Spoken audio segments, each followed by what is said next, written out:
Welcome to the April 10th, 2023 Education Committee and Supplementary Regular Board Meeting of the Lower Merion Board of School Directors. The board believes it's in our best interest and the best interest of the students of the district to hear comments from district residents. An opportunity will be given later in the meeting for public comment, both in person and through the chat feature, which will be read by Ms. Buckman.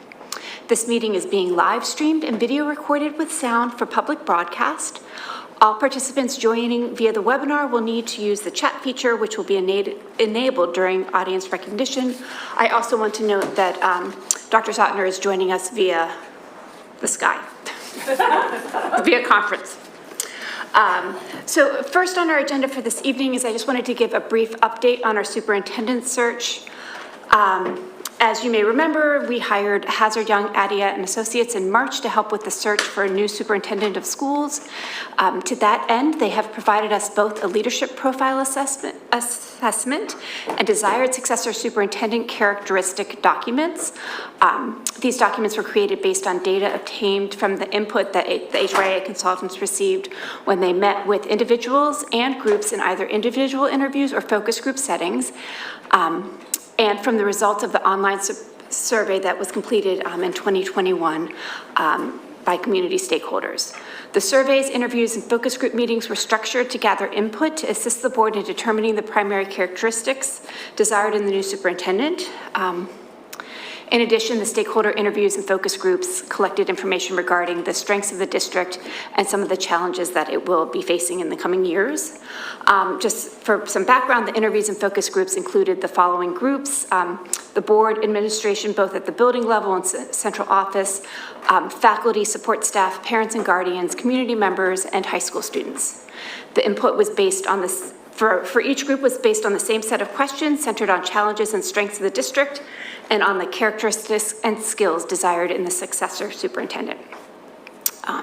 HYA noted that among the most frequent strengths perceived and discussed by focus group participants and during interviews is a strong academic performance and reputation of the school district. This includes the highly dedicated staff and the supportive and involved parent community. The students, however, continue to be the district's greatest point of pride.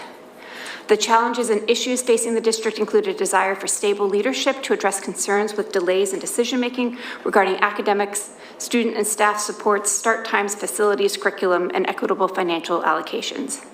Additionally, the new leader will need to balance competing interests between stakeholder groups in a highly political and somewhat divided community. A significant goal for the new superintendent will be balancing the traditions and excellence of Lower Merion while having the fortitude, savvy, and people skills to develop, plan, and implement creative and futuristic ideas and programs to best support Lower Merion students, parents, and staff. In addition, addressing inconsistencies that exist among the schools and grade levels, both academically and in terms of support, focused, and equity, will also need to be a focus for the new superintendent.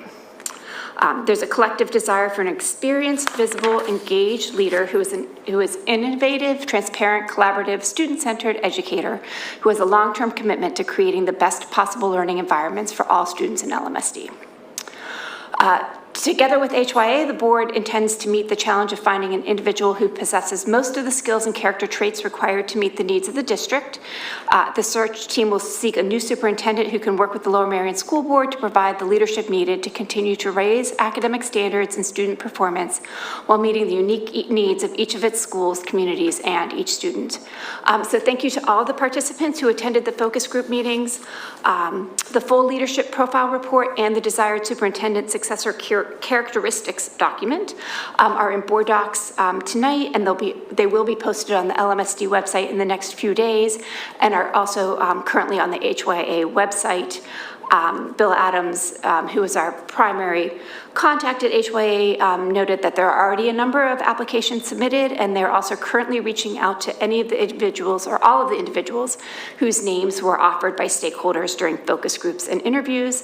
So if you have anyone that you would like to be considered, please reach out to Bill Adams with any additional names of potential candidates. And I believe that if you go onto the superintendent search section of the LMSD website, it's one of the pieces that you can, note easily on the website.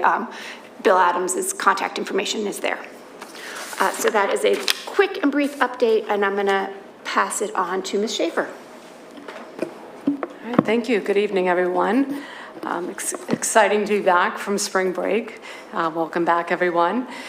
This evening we have a couple of presentations for you. One is a recap of our multi-tiered systems of support. Dr. Gaudioso will be leading that together with Dr. Martin Patone and Kelly Peterson and Will Williams. So we're excited to have them back. This was originally presented at the March 3rd, I believe, maybe early March CCOB meeting. Also this evening we'll be getting an update on the full day K planning process, survey results, but we'll start with Dr. Gaudioso. Thank you. Thank you. We're excited to be here tonight. For those of you that don't know me, I'm the Director of Elementary Education. Dr. Martin Patone is our Elementary Director, Supervisor of Humanities. Will Williams is one of our high school assistant principals, and Kelly Peterson is a school theme coordinator from one of our middle schools. As we're going through this presentation, we're going to be careful to unpack some of the language, the jargon that people may not be familiar with, but for those who may be downloading from the website, the very back page does have a glossary. So I'll get started.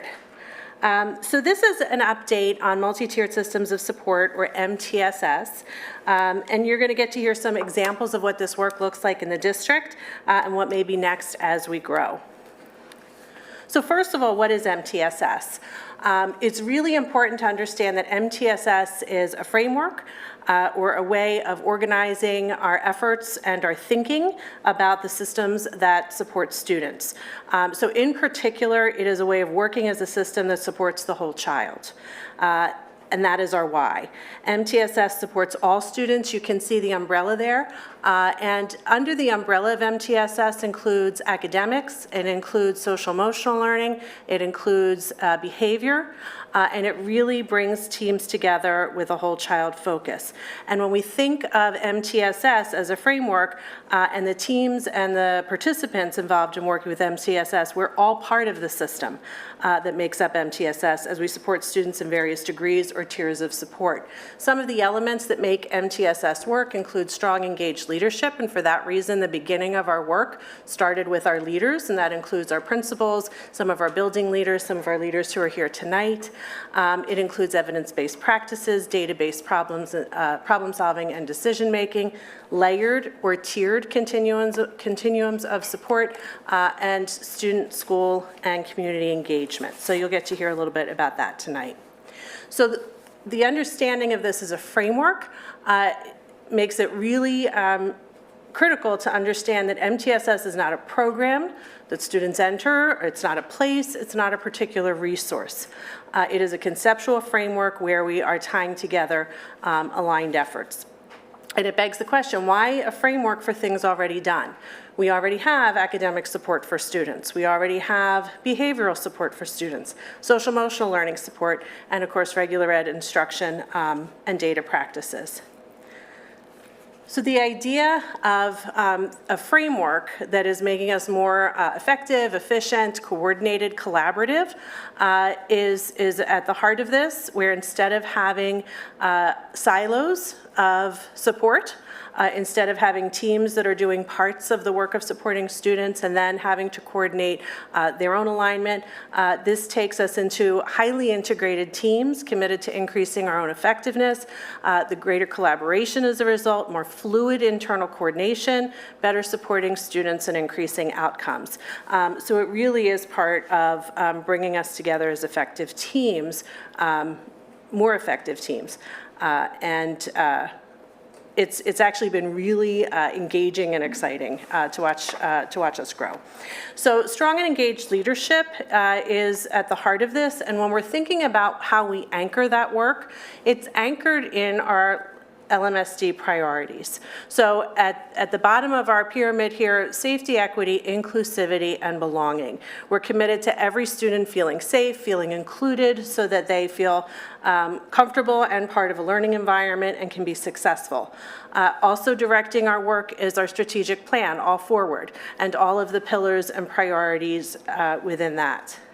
When we look at student experiences, related to the strategic plan, an important question we have to ask is, how are all of our students experiencing our efforts? How well is every student enjoying access, a sense of belonging, and how do we personalize our approach to further and better support students so that they are reaching the top of that pyramid and achieving our vision as a district so that they really are leaving empowered as learners? So part of the work of MTSS, it's a state framework. It's a national framework. Pennsylvania has its own model for this. But every district that begins the journey has to determine what will it mean, what will it look like in our own district.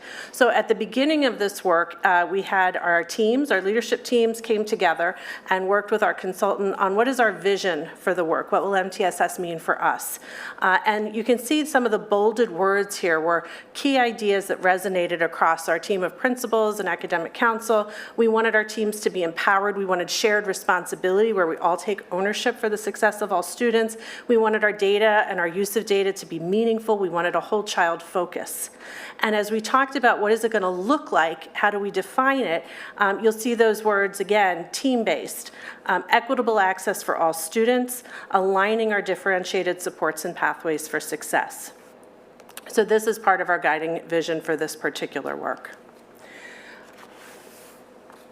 Critical to successful implementation of MTSS is evidence-based practices, and that's across the various tiers of instruction that may be provided or available to students. And it's also connected to our work as leaders, as team members, and as educators looking at student data. So these evidence-based practices become part of our conversation, not just what do we think will work, but why do we think it will work. And this idea of integrating best practices into instruction asks us to ask different questions at different times. What is it that all students need? And that would be our core instruction. So if you look at this triangle, the stacked triangles there, those layers represent what you can think of as the tiers of support. So no student is assigned to one particular tier at the exclusion of others. All students are part of Tier 1. And that's where that base layer is representing what all students need. Some students may need a little more. So we may call that core plus more. We may call that Tier 2. And you'll see there's a little slice of green on the yellow where we're offering some things to some students. Sometimes that support can be in the regular classroom in core programs. Sometimes it's a push in or pull out with some extra support. And then a final question is, what do a few of the students need beyond that core plus more? And that's where some students may get some support from a Tier 3 instruction. And one thing that's really important to understand is there's no such thing as a Tier 2 or Tier 3 or even a Tier 1 student. These are layers of instruction that change in intensity or frequency or target according to students' need and use of data. And we're talking about instruction when we're talking about tiers. So students may participate in Tier 2 instruction, but we do not group students by tier or any type of labeling that is lasting, because they can have a need one day, and based on assessment, it's very flexible and fluid and ideally responsive to what students need.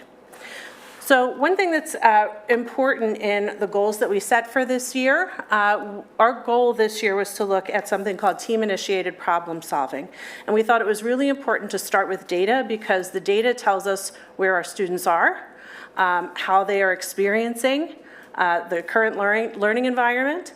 And these questions that you can see on this slide really help us make sure that we are the ones who are modifying, adapting, responding, and being flexible to the needs of students.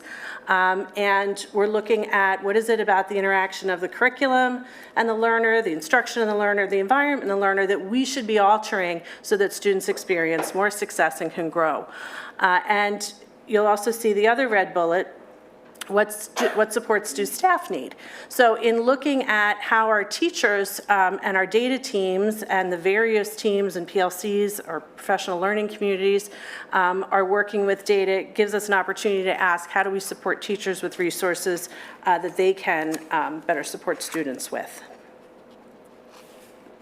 So this team-initiated problem solving is an evidence-based data protocol. It's actually approved as a evidence-based strategy in What Works Clearinghouse, and it is tied to stronger outcomes for students, more effectiveness with teams in targeting interventions that support what students need.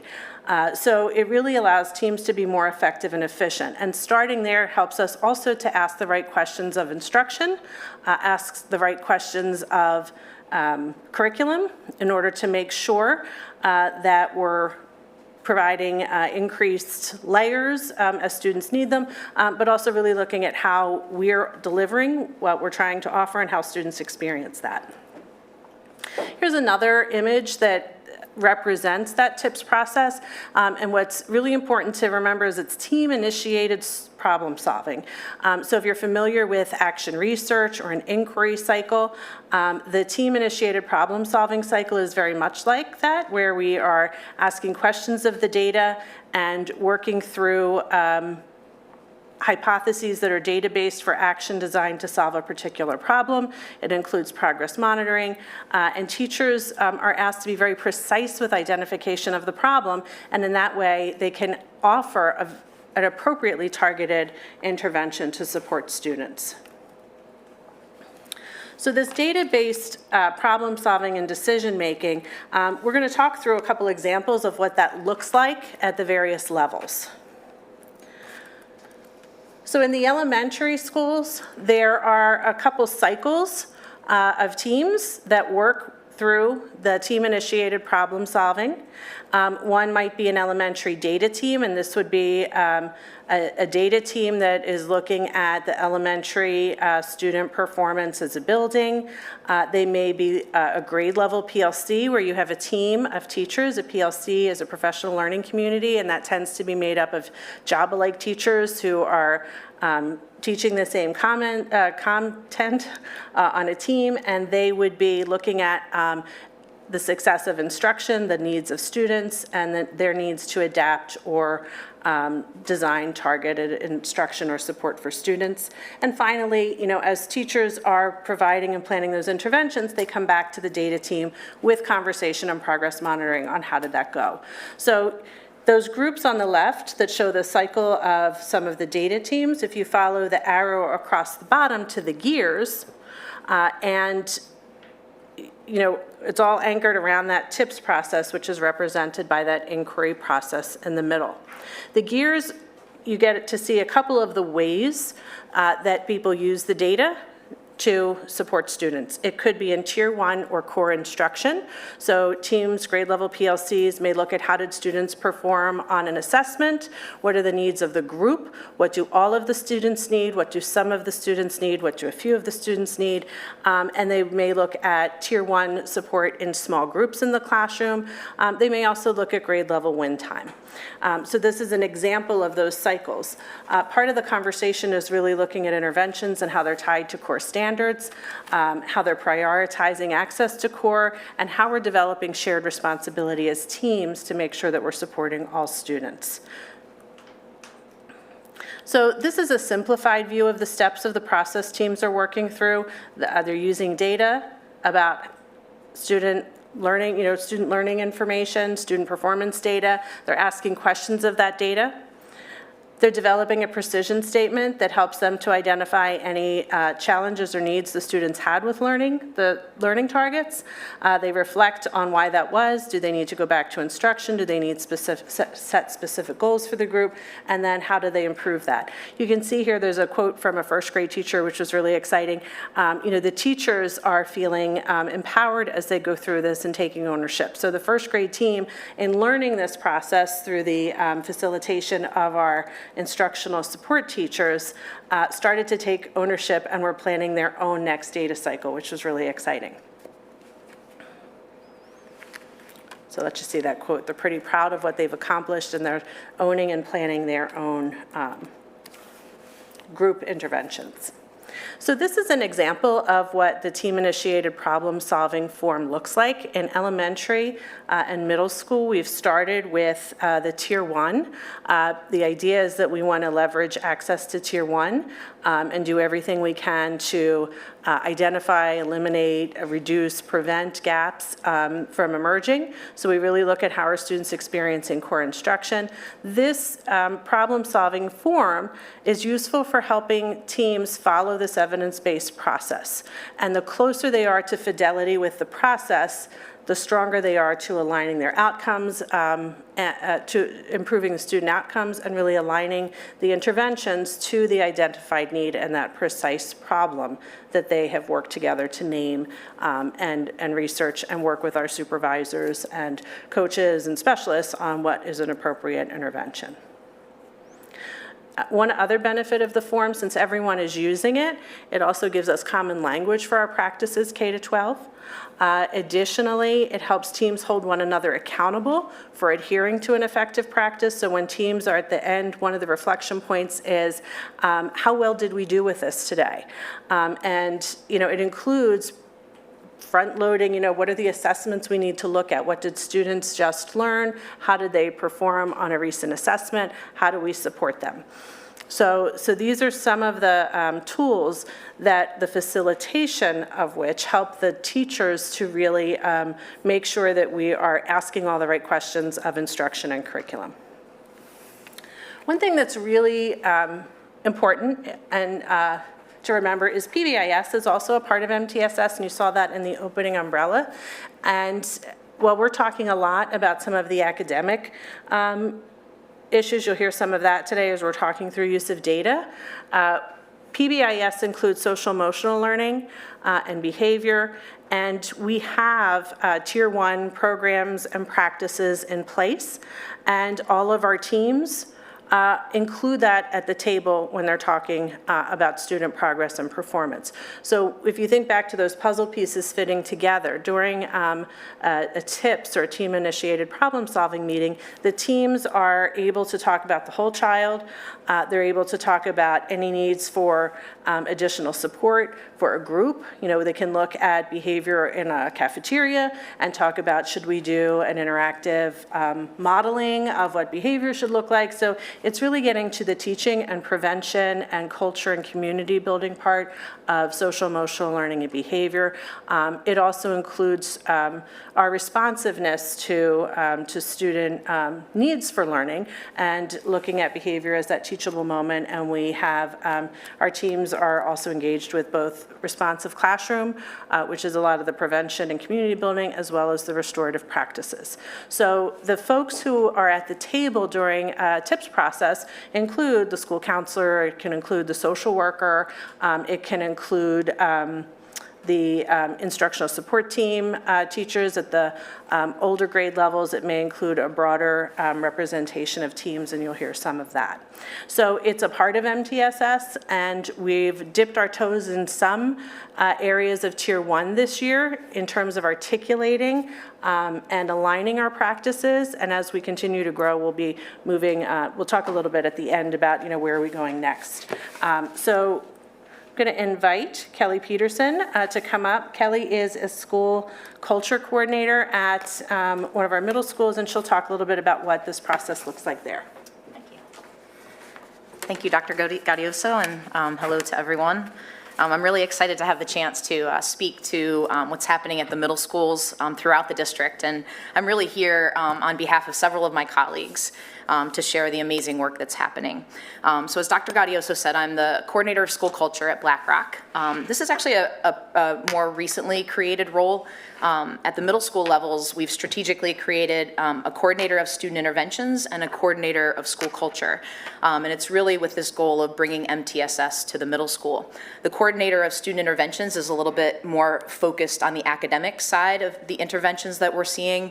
And my position, the coordinator of school culture, is more focused on the behavioral side. So we work really closely together as partners in our buildings and across the buildings.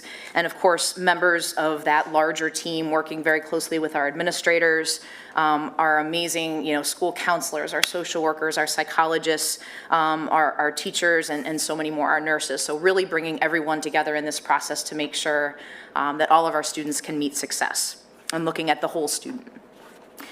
So if you take a look, you're going to see a very similar slide to what you saw at the elementary level. Because the middle school is structured a little differently, as we look at, again, the TIPS process being kind of that central guiding force that takes us, through MTSS. But when you look at the left side, you're really focused on, how are we bringing people together in different ways at the middle school. So we have our grade level team meetings, because in the middle school we're teamed. So that's bringing together, those core teachers that are interacting with the students in multiple areas, as well as the grade level counselor, administrators, the coordinators step into those meetings. And, that's a look at the whole child and where they're meeting success, focusing on their strengths as well as areas of weakness and what supports we need to provide to our students to help them meet greater success. We have our grade level PLCs, so whether that's a math PLC or an ELA PLC or science, we're really focused on using data, again, to identify what supports are needed where students are experiencing success or not yet meeting success. Our leadership team is a big piece of this. And then you'll also see the achievement team, which is where we really bring together a group of people that are ready to problem solve and brainstorm solutions for our students who, again, are not yet meeting success. So as we discuss students who need some of those extra supports, we're sitting around on a regular basis with the counselors, the social worker, the psychologist, and bringing together people that can really work through that process. The intersections of all of these teams together and the effective use of data really allows us to come together in meaningful ways. And it's, again, we're focusing a lot on our Tier 1 interventions this year, but as we move through, into the 3 to 5 year process, we're really excited for what these teams can do together. When we are looking at how that happens, again, the gears that you see off to the right, Tier 1 instruction, again, is really what's happening in the classroom for all students. And of course, those are conversations that are happening both at those grade level meetings, the grade level PLCs, and so on. How can we improve that instruction to make sure we're meeting the needs of all of our students? And then how do we provide more targeted interventions? For those of you that might be familiar with the middle school schedule, we have a period at the end of every day called I&E, which stands for Intervention and Enrichment. And it's a great opportunity for us to provide some of these interventions that are needed. Edficiency is a tool that is really powerful. We've found it extremely useful, where not only can students self-select a teacher that they want to go see during that time, but teachers are also able to select students. And that tool has really allowed us to provide targeted interventions and also track where students are and monitor them in a really powerful way. So as we start to implement and use that in different ways, we're finding a lot of success in that.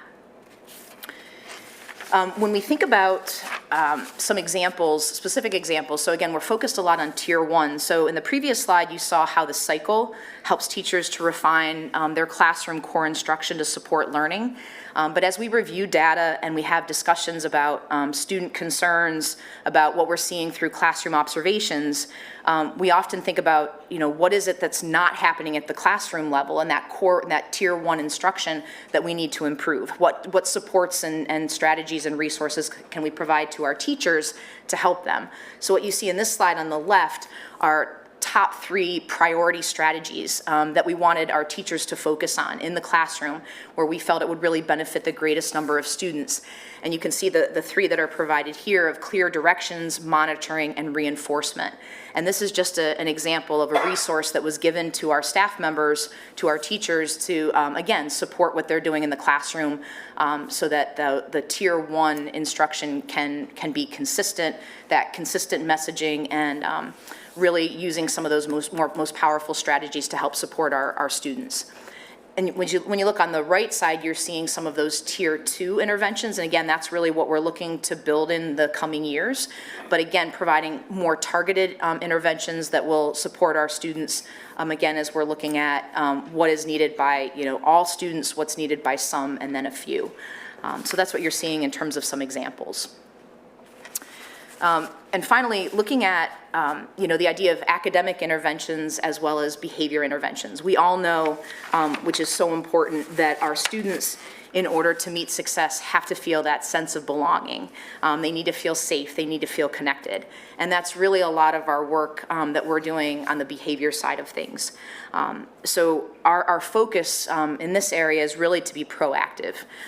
And when we think about the strategies that we're using to support our students, what are we doing up front? A lot of times in restorative practices and PBIS, we talk about the 80-20 rule, where 80% of our time should really be focused on what we're doing proactively to support our students, whereas the 20% should be focused more on that reactive piece, where we might be looking to address specific behavior issues or to repair or restore. But that 80% is such a critical time. And what we're trying to do in that regard is build relationships, create a sense of community, again, where all students feel they can trust someone, they feel that sense of belonging, and they feel connected to our schools. Across all of our middle schools, Ballackinwood, Black Rock, and Welsh Valley, one of the ways that we do this is support positive behavior expectations with our students. Be safe, be respectful, be responsible are some of those core things that you see consistently across the buildings.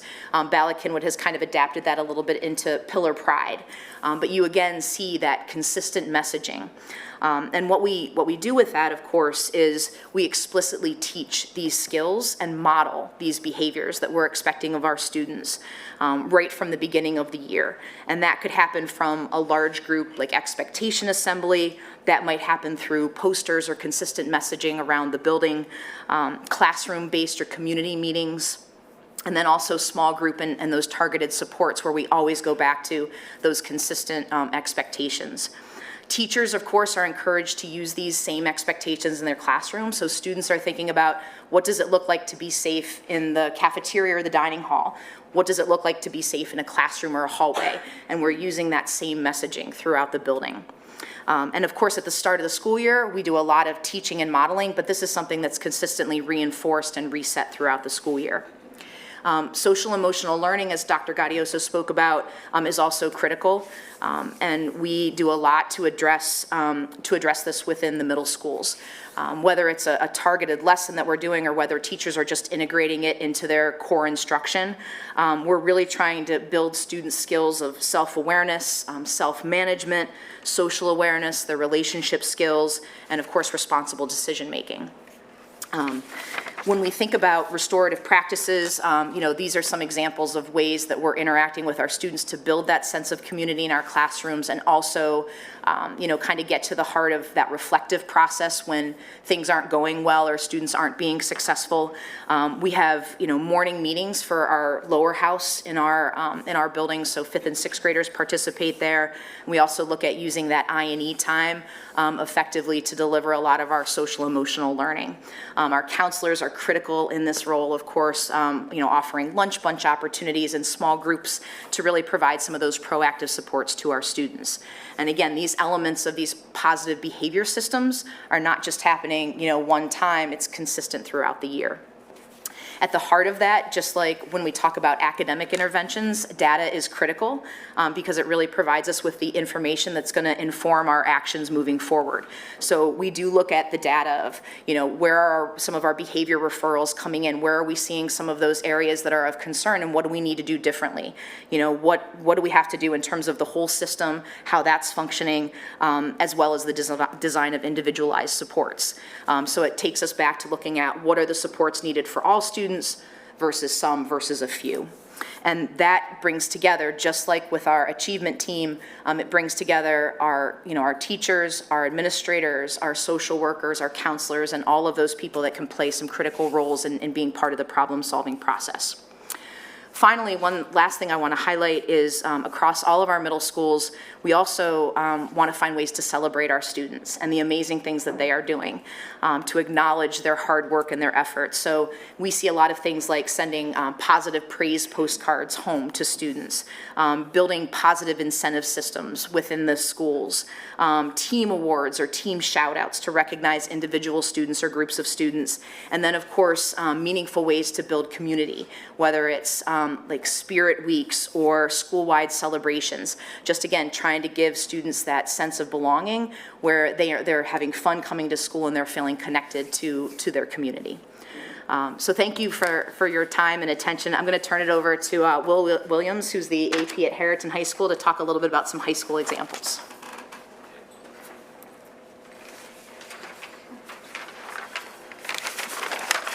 Okay, everyone. Good evening. Such wonderful information presented by people before me. I hope to, I don't know how I'll probably be efficient and sound fast because high school is only in year one of this process, so keep that in mind. But I want to note that Dr. Fadibi and I are and I say this carefully, I say representatives for the two high schools, and that's important to note because when you design these teams at the high school level, you're dealing with big groups. And the goal is, as Becky Millspaw has told us through MCIU, is the assistant principal is not the lead.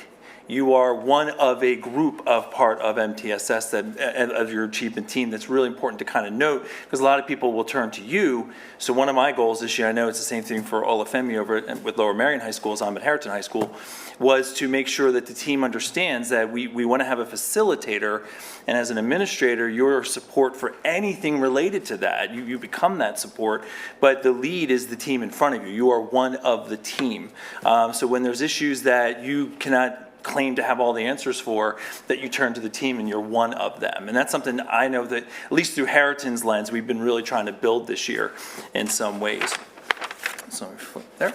So that's what you see a little different. That's why we went to this slide as opposed to the slide with the fun circles and loops and everything, is the fact that for the high school, we already had a structure. We already had the Lower Marion High School Achievement Team and then HAT, I don't want to say teams, kind of repetitive, but the Harriton Achievement Team, where we were already doing elements of Tier 2 and Tier 3 interventions. The structure got a little loosened, as you can imagine, during the last couple years.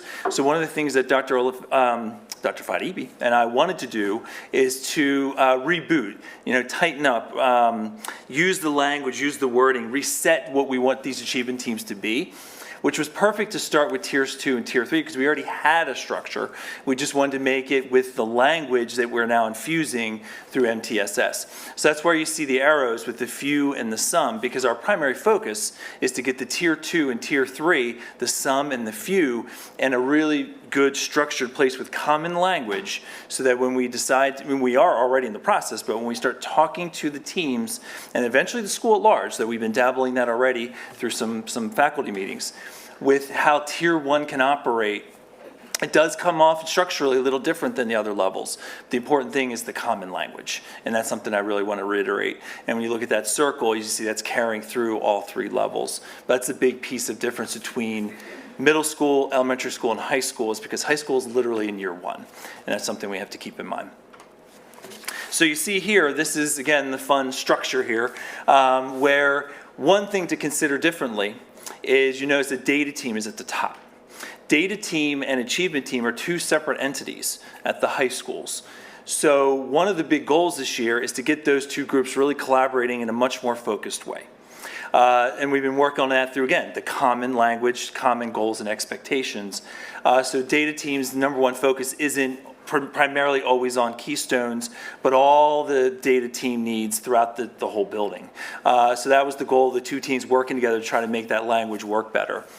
For high school level teachers, departments, teams, and PLCs, ninth grade has ninth grade teams, where the students are put in certain teams, and of course those teachers and the assistant principal and the PLC coordinator, they work together week to week to week with those small groups of students in different meetings per week.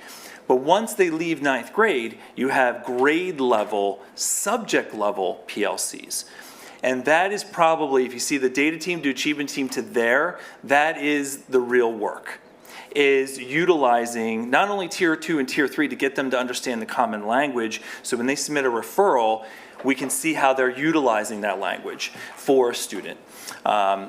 It's also to get the Tier 1 to become part of the grade level, subject level teams, to where we're not an achievement team going to those teams and saying, you develop what we call a precision statement. Here's the data, what do you think? They seek that from us. They create the goal they want to make for an intervention, and then they put that into action, come back again, see if that's worked over a period of time, bring it back, and then say the achievement team can come in and offer something at another level. So it's really getting the subject level teams to really, one, understand the language of MTSS and what we're trying to do, and two, to have that systematic structure that they can go to again and again and again to get the results we want with students.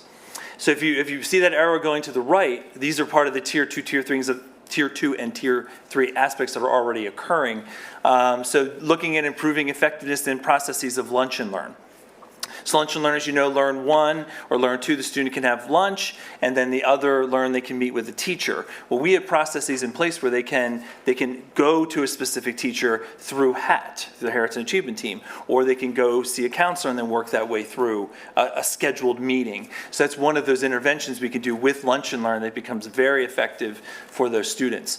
The other piece is as you see, PLC and teacher interventions. So that's another piece that kind of, again, comes out of tier 1, but also is part of tier 2 and tier 3. And then you have communications, which has been, for me, in this role as interim assistant principal, integral as an option for students who might need an additional week, 2 days a week, 1 day a week support with the communications teacher on organization, on how they can map out their week, on what they can focus on and prioritize. If they're behind, what should they consider essential? We've had several students move in from the HAT team to the communications class that's definitely had, data-proven results for those students. And you see the TIPS model there, which again has been well explained throughout, so I don't want to go back into that again, but the goal is it's always driven from that problem-solving model. Here is a high school form. The one thing I wanted to note that I thought was important, that was said earlier, but I think it's always good to hear, is that the framework is not a form. The form is the support. We're the framework. The team's the framework. The structure's the framework. The forms support that. But we don't want to rely on the forms to kind of drive us into a robotic expectation when students' needs change, where students move from a tier 1 whole group to tier 2, tier 3. That can modify what we would do with a form and where students are within that form.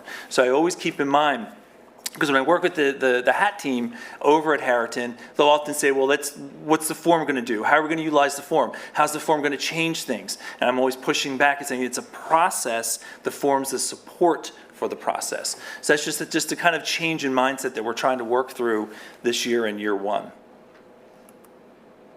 And then when you look at versions of tier 1 interventions that are already in place, and I have to give Dr. Johnson credit for his time at Harriton and also at Lower Merion, with this idea of having kind of an overarching theme for the building. For us, it's Ram Pride. For Lower Merion High School, it's ACES.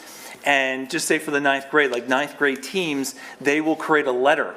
And they'll put pride in there in the letter, and they'll put the student's name in, and they'll list the ways that the student has met those, and they'll send that letter to the parents. Because we know, as parents too, that we often sometimes when we get that phone call, or we get that email, or we get that communication from school, not always the positive, and it's nice when they receive something like that, but also is within our framework of MTSS. It's from the framework of the themes of the school, and that's something that I think is really important. Not sure if the Lower Merion High School version of that has put in place yet, because the ACES structure is their first year of really making that happen. But it is neat to see that the 2 high schools can take a version of Tier 1, individualize it, but share a common goal. And I think that's a key point there. And then restorative practices at the high school level, again, it's always ensuring that restorative practices are not part of consequence, but a structure usable within Tier 1, Tier 2, and Tier 3 to allow students to work through issues, work at a remediation or a resolution of those issues, and then come to agreement to move the process forward. So consequences are only on the other side of when those expectations might not be met, but it's important to note that in terms of its support overall. And one thing I want to know, because I made this a note as well, is being in this district for 10 years as a teacher, in this position now in my interim role, one of the things I've always lamented is that the common language, that I should be able to go to a kindergarten teacher, a first grade teacher, and use some of the same language of MTSS with them, and they'll know exactly what I'm talking about. And vice versa. They can come to me and say, a middle school teacher can say, I know the students is in 11th grade, we did close work with them in 8th grade with these aspects. What are your thoughts? Where are they now? And we're not trying to teach each other, the lingo. We know what how to communicate, how to talk to each other through the K through 12 structure with MTSS. So I just thought it was important to say that, because from a teacher standpoint, that is very, very important, because I know that's been a frustration. So, thank you. And I'll bring it back to Gaudioso.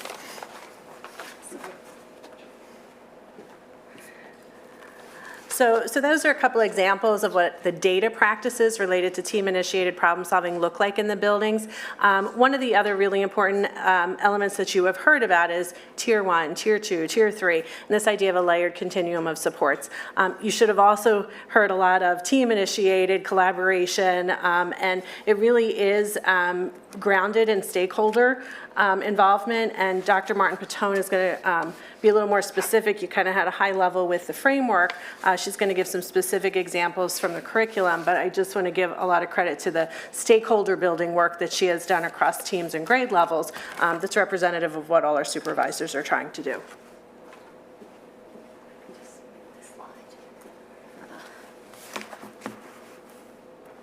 Okay, thank you so much for your attention and patience, and we're almost through here. We're going to get into a little more of, as we said, the practicality of what does this look like. You heard that throughout the presentation.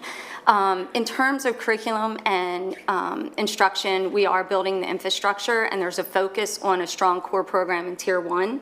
Our focus is definitely on leveraging up Tier 1 support, and this is inclusive of universal screeners and classroom instruction.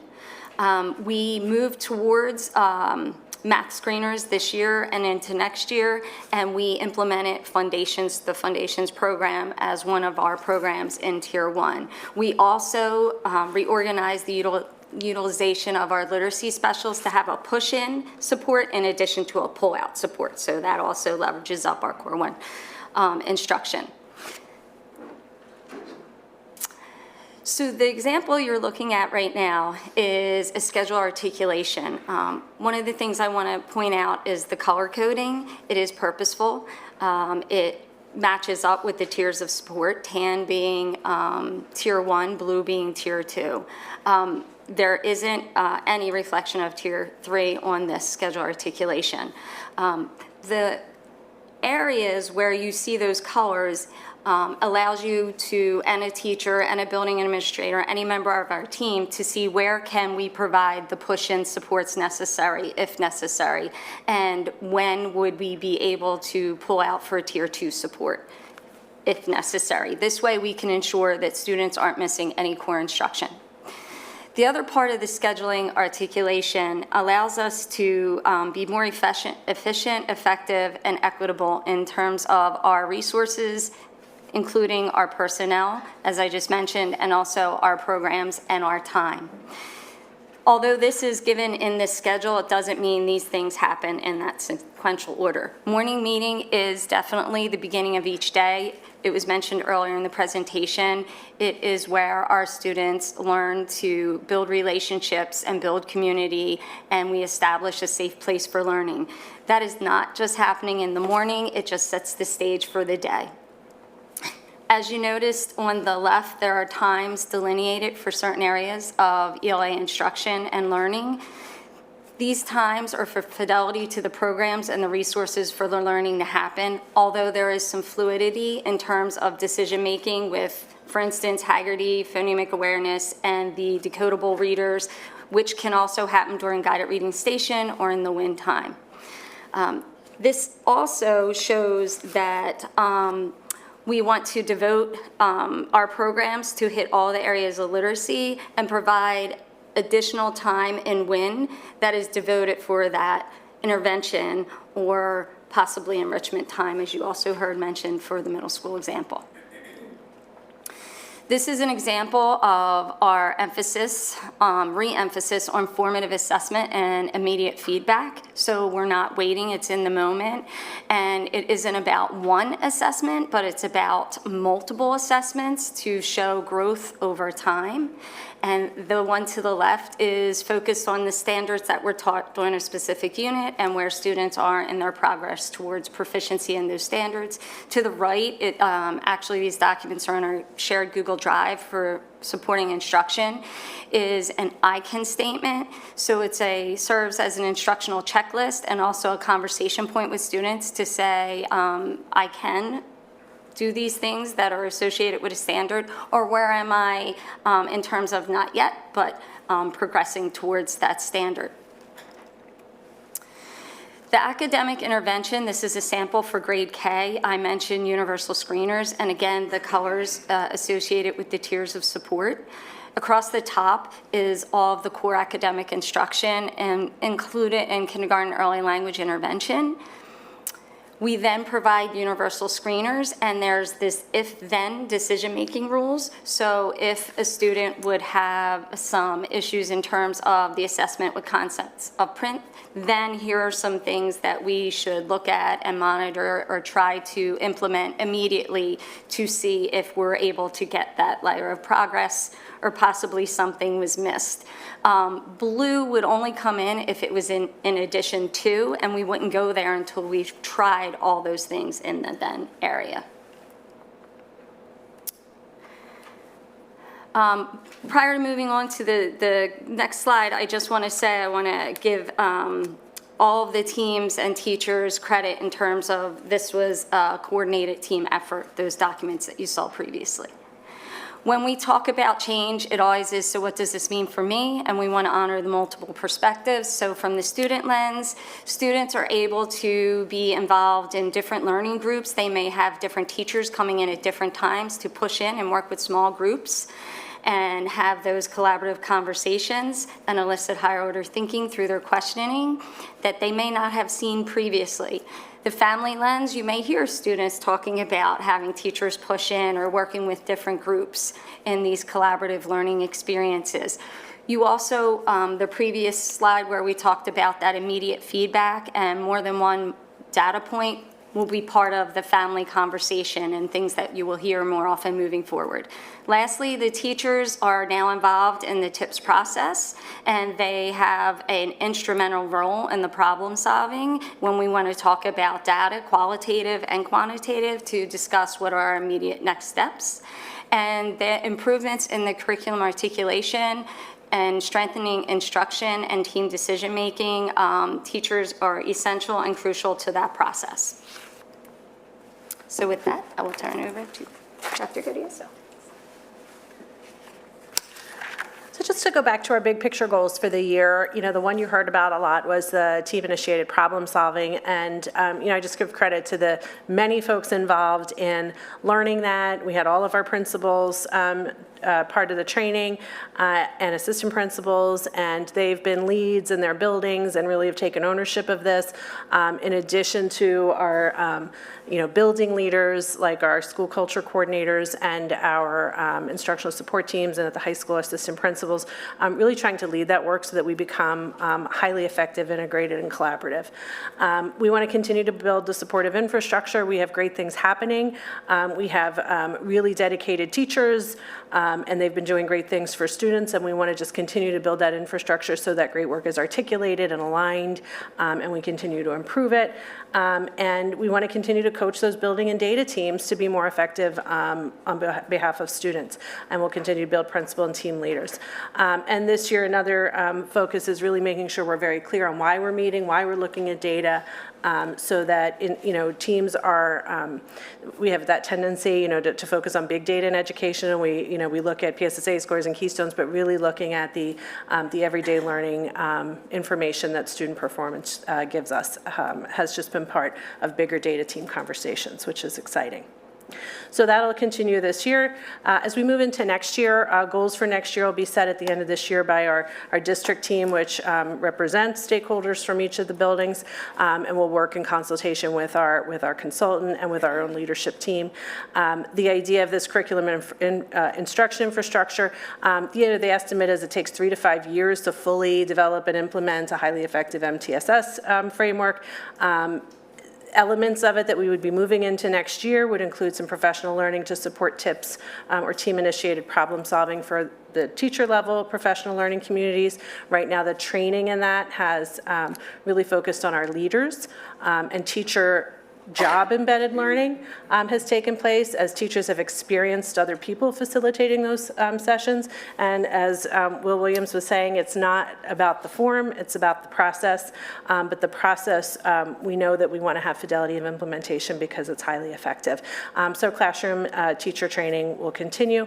One thing that, as you heard Dr. Martin Patone talk about, the curriculum and instruction professional development that teachers have undergone as part of, for example, foundations. Teachers are being trained in curriculum, resources, and classroom instruction related to perhaps their content. However, it's still connected to this work of developing a strong core. So while teachers may not be thinking of that as this is part of MTSS training, this is part of MTSS training because it's related to strengthening our, what we offer. And we'll be moving into more targeted social emotional learning and PBIS work for students. And, you heard parts of our work this year focused on Tier 1 in grades K to 8, but we'll be digging more into articulating at other levels as well. So that concludes what we wanted to share, and we appreciate your time and attention, and all of you for hanging in there with us because we're really excited about the work so far. Thank you all for your time and your presentation tonight. I wanted to open it up to the board for questions. Sure, go ahead, Ms. Sherrock. Hi, thank you so much for the presentation. I really appreciate it. I have a few questions. I'm trying to get my thoughts together. So first, I just want to acknowledge that the basis for the schedule to have WIN, INE, and Lunch and Learn across all three levels is really unprecedented to then be able to integrate MTSS and additional supports. I hear at the middle school with the coordinator of school interventions and coordinator of school culture that it seems much more integrated, that they're able to really keep track of every single student. I'm curious at the elementary level, who is actually responsible for ensuring that TIPS is done regularly, because data review cycles are only effective if done with fidelity, accountability, and we're making sure that every kid is getting what they need. And connected to the high school piece, I wanted to understand why we made the choice to integrate as Tier 2 grade level and subject level teams versus kid by kid, which would be a more comprehensive picture and aligned to the model that you outlined. So that's my first question. All right, it has multiple parts, so I'll start with the elementary first. Okay. It's actually bigger picture. Accountability, what we lead with is, the principals need to be leaders of MTSS in their buildings, period. They are the instructional leader in that building. So that accountability for how is it going and what is happening, those are conversations that we're having, and they meet with our consultant and their teams. Their team leads have been phenomenal. So we've had a practice since we started this of meeting with the instructional support team weekly. Both for K to 4 and for 5 to 8. So every single Monday we're meeting on how's it going, what's happening, show us an example, with the idea of how can we support you to strengthen this. And our consultant joins those meetings sometimes. In the spring we started pulling those teams separately from just that meeting to do even more of the curriculum articulation work with Dr. Martin Patone and Nancy Akanji-Mesa and Lauren Hopkins and Jason Lilly, our other supervisors. So it really is a district-wide conversation. So I think when you ask about accountability, I think there are multiple layers to it. One is are the data cycles happening? Those data meetings are planned and embedded. The accountability for student progress, that becomes part of the No. I mean accountability for staff to actually do the data cycles. So those forms are great. Yeah. And they're nice, but how are we actually using data and making sure that every kid is actually getting what they need for the Yeah. wind black? So that would be the folks who are in the roles that you've heard from. So when we had the CCOB session, 2 of the elementary instructional support team teachers represent the people who are leading that work. So they've set up the cycle of meetings, the grade level teams are attending, so those are happening. So they'd be able to provide us with the number of students and number of students in each different intervention per the block? Keep in mind, they're looking at tier 1. So no. Well, in tier 1, you're going to have different ways that we're tracking students because you're setting a goal for a whole class or a cohort, right? So they're looking at those questions of all, some, or few.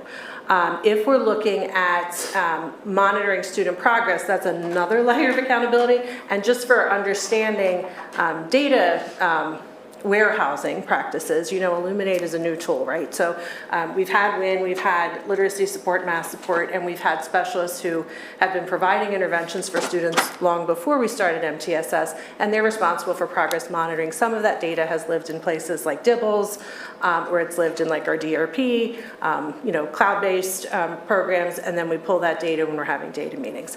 Right now, some of that data, when we're looking at like what you're talking about is like individual students, some of that is still living in, for example, a place like Dibbles until we move into Illuminate for some of those. So as we're moving into the infrastructure, which Illuminate represents, that has the capacity to do progress monitoring within that system. That was not a this year goal.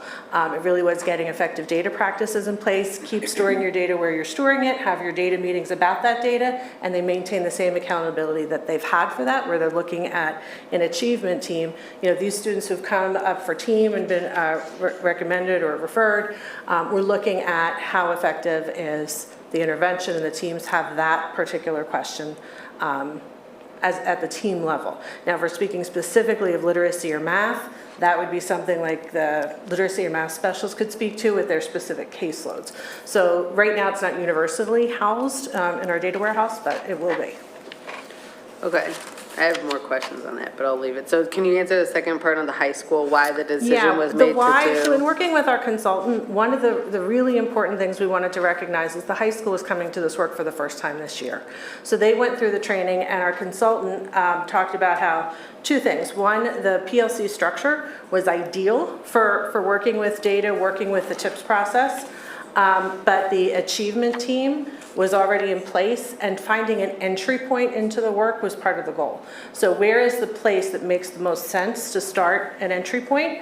And when you think about core or tier 1 at the high school, there are so many subject areas, so many different content teams that the feasibility of doing it in their first year was a little more complex. They do have strong PLCs, however. So the mileage or the growth that was possible by taking advantage of an achievement team that they already wanted to reboot because of things not falling apart, but frameworks and some practices maybe becoming less consistent or aligned during COVID. The opportunity to reboot, as Mr. Williams was saying, was there. Additionally, the impact they could have with grade level or PLC content teams was profound because they can bring data back to teams as they're looking at data and learning those practices. So the decision there was really just what's the most effective entry point for them.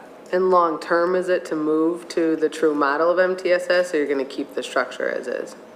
For high school? Yes. High school, they're just in year 1, so they're going to continue the work, yeah. So it is the goal. Okay, and then based on the academic data presentation given in November, I was quite surprised to not see that as a goal because it's very evident from that data that we are not effectively delivering on tier 1 curriculum. And so I'm just curious why that isn't part of this presentation or a consideration of the leadership. I wouldn't say it isn't. What I would say is that's part of our context. So when we're looking at data and they're looking at individual students, I'll say a couple things about that. When we're looking at curricular infrastructure, it's part of that conversation, right? How is every student experiencing it? When we're looking at student and achievement gaps, it's really important for us to look beyond just the one score, look at the multiple scores, and get to what's called that precision statement. Why do we think this is happening for this particular student? So, and Dr. James Cole, or Ms. James Cole's, that idea of we need to know each student's individual story is part of the work. So at the team level, that's where that may be happening at the achievement team level.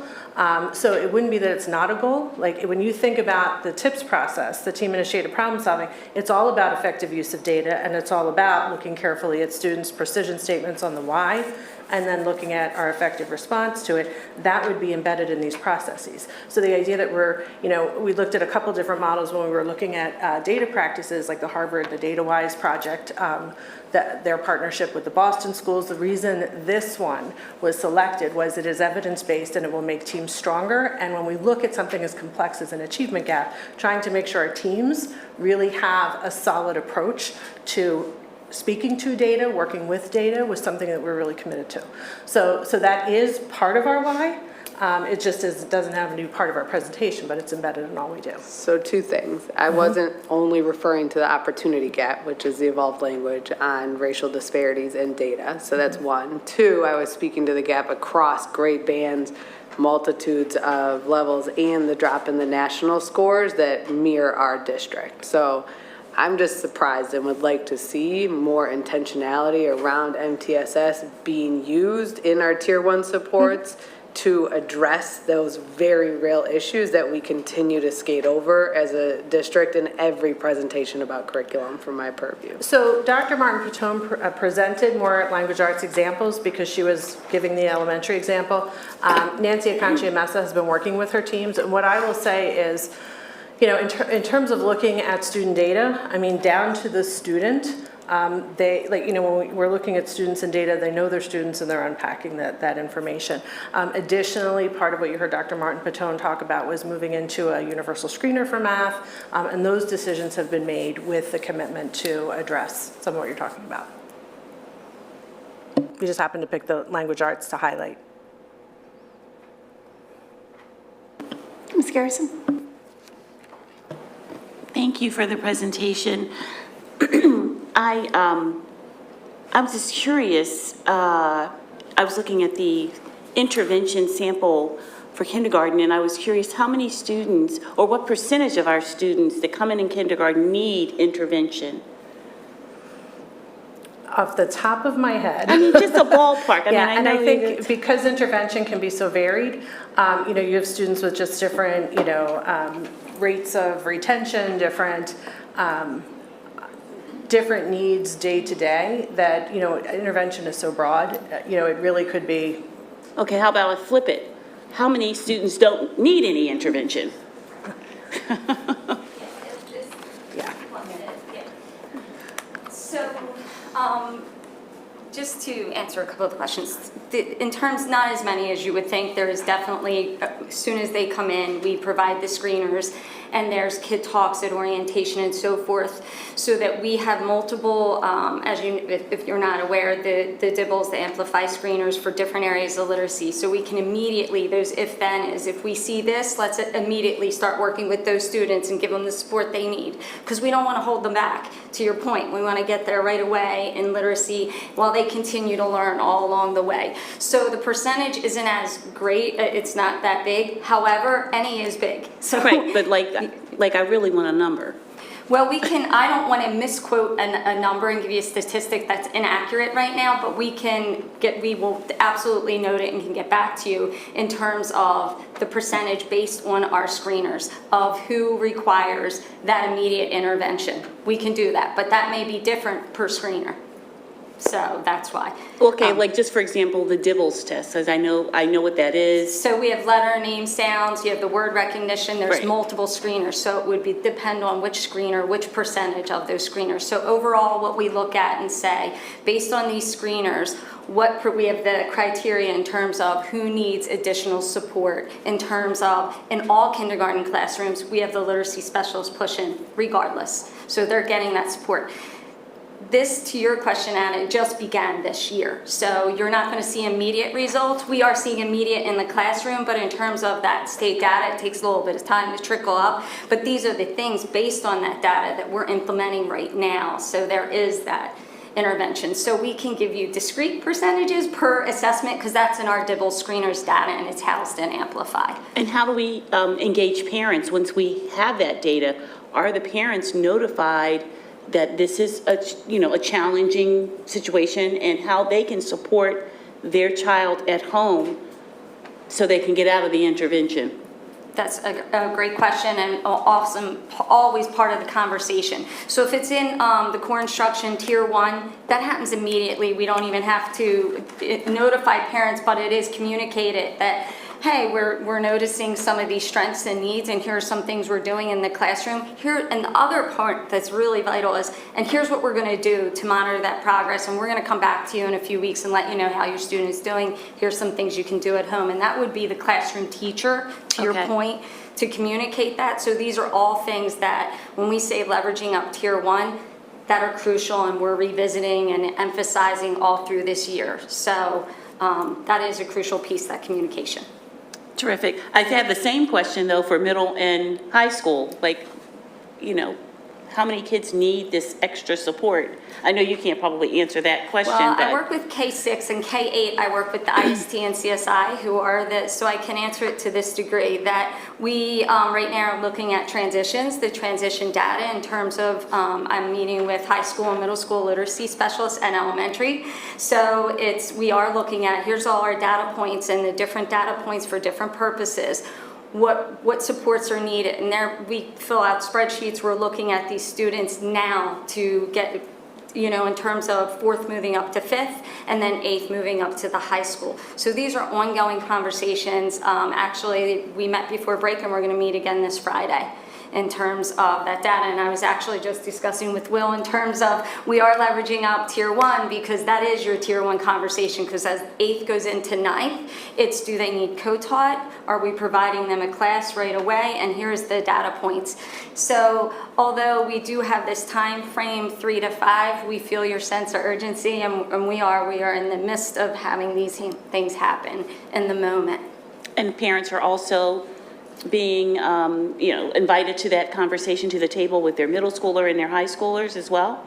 Again, I love because that involvement's crucial. So when we have the conversation with literacy specialists, they then will go back to their building teams. I will have a conversation as well with the administrators, and then that is shared with parents in terms of here's what we're seeing, here's what we would recommend for scheduling next year, and this level of support. Thank you. You're welcome. Ms. Kalish?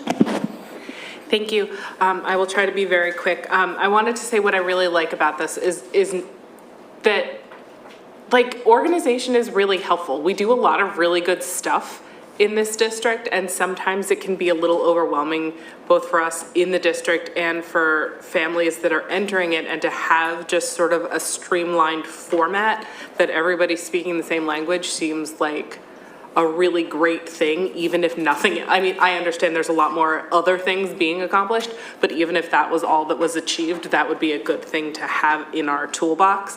My question was, we have a lot of students that are identified with the GIEP in our district, and I'm curious how that interacts with MTSS, if it interacts at all, versus students who are entering tier 2 or tier 3 because they need academic support because of challenges rather than academic support because of enrichment. So that idea of asking about, what do all students need, what do some students need, and what do a few students need would apply when we're looking at our students who are performing at higher levels on given skills. So we have had integration and conversation with our, gifted teachers. They've been part of team conversations, opportunities for enrichment extension during Win Time Learn and Lunch and Learn are there. And Dr. Naray and I have had long conversations about looking at opportunities for talent development through some of this work. So that they are included, as thinking partners. But I think that's another place that we continue to grow. Yeah, so I'm just curious about then the terminology. Would say a freshman that was taking BC calculus, would they be in a tier 3 because they were very few? It that way. Yeah, I wouldn't think of it that way, but I would think of it as, when teachers are lesson planning, that they do have to be mindful of what is the baseline that students have when they're coming in with some skills. Okay, I think if that's not something that is clearly laid out, that would be something about how to sort of formalize the framing for those kids too. Thank you. I wanted to ask a question around how we use MTSS to ensure that the core, the sort of that tier 1 curriculum is accessible and actually is accessible for all of our students, and whether just reflecting on what we see of the students that need the tier 2 and tier 3 supplements, does that sort of drive the reflection on, this is helping us understand what isn't accessible in the core 1? For sure. And that's why, that one slide that talks about the questions that we need to ask, you never want to look at data and say X number of students were successful on a test and move on, right? So teachers are always looking at who may need additional support. One of the, if I flip back a little bit, the one question that I love here that really becomes an anchor for thinking is, what about the instruction and the learner, and the curriculum and the learner needs to be adjusted? So effective data practices, to your point, require us, when we look at how students are performing, to ask, well, how did we teach that? Is there another way that would be more effective? And it challenges us to think of our own practices in terms of making instruction and curriculum accessible to students. When we get to that idea of, at the middle school level, where they were sharing some of those examples right here, when you see the tier 1 top 3, those strategies that they're talking about, these should be shared. This came out of looking at what you're talking about, where they looked at some of the students who were having difficulty and determined a pattern where, if some of these things were really universally applied and we had concrete understanding or shared understanding of what exactly that looks like. And this conversation, when you look at it seems a little like clear directions, monitoring, reinforcement, but when you unpack those and what that really looks like in a classroom, it aligns with the work of John Hattie on highly effective practices in the classroom, and helps develop teacher understanding about how to improve instruction and, to your point, accessibility for students. Thank you. Dr. Sautner, did you have questions? I do, and some might be complementary to a few that were asked, so it seems like we're all on the same page. Okay, so let's start with a baseline. It feels like each grade band is in a different level. If this is a 3 to 5 year implementation plan to get it rolling, I know it's an iterative process and you'll constantly be tweaking it, but where are we in the phases of that 3 to 5 year for elementary, for middle, and for high school? So it really depends on what exactly we're talking about. This is a framework for a lot of practices related to curriculum and instruction. So, if you looked at a couple of the examples Dr. Martin Patone gave, a couple of those have to do with what are called, not to get too far in the weeds, but something called decision rules or eligibility criteria, which can help identify students who may need additional supports. Developing those for every subject or for critical subjects, that takes time. That's curriculum development work. And developing those types of articulation documents, as Ms. Kalish was saying, it's great to all be speaking the same language, but developing that language takes time. So depending on what we're talking about, like you said, it's an iterative process. In terms of the TIPS process, we're in a shorter cycle. It's based on implementation science. So when we're looking at teams learning something and really becoming proficient with the use of it, they're closer to being at the end of the goal. We turn it around and work with teachers for next year. And then you look at PBIS and SEL, which are another sort of strand of the work. So it's 3 to 5 years to develop implementation overall, but it's difficult to unpack the many layers of it, because the key areas we've been focusing on really our tier 1 effective use of data and the decision rules and curricular infrastructure for this year. So as we move into next year, we can take each of these elements and put them sort of on a cycle, like what are the goals for next year? The one example I gave for Illuminate, might be we're putting in our progress monitoring or, prototyping some of that this spring. So it really depends on what we're talking about. That's kind of a really big question. But when we look at our overall priority goals, it is tied to implementation science and looking at those stages, which we look at more of a 3-year cycle. So I'll go back to my question. You shared earlier that MTSS implementation will take 3 to 5 years. Where are we in that 3 to 5 year plan? We're in year 2. We're in year 2 of it. So, Yep. over the next 3 more years, we'll have a general movement of MTSS on all grade bands. Right now, high school is only in year 1. So high school may need a little bit longer. I would say the other area of high school that's challenging is just the breadth of content and content groups and the amount of curriculum development or articulation there. So I would say they might be a year beyond that. Got it. Okay. Now, next question. It's similar in the same family. When we're looking at MTSS and the high quality of data-driven decision-making, how integrated across all the teachers with the data implementation are we at this point? And what's the long game? Like, how long will that take? Because I remember having this conversation about a year ago, and it wasn't very clear that Illuminate was going to be a tool that all the teachers could use for this data. So it's great to collect data, but if we're not sharing it across teachers and across grade bands, that's a barrier to implementation. So where are we on that progress? So there are 2 parts to that. One is shared access to the data that's in Illuminate, and the other one is the teacher understanding of the data practices. And for this year, the leads who've been trained include our principals, assistant principals, the instructional support team, CSIs, and our assistant principal leads at the high school. So they are the ones who've had the training. The teacher professional development this year related to those data practices, you could consider job-embedded learning, as they have experienced effective data practices, but as facilitated by someone else.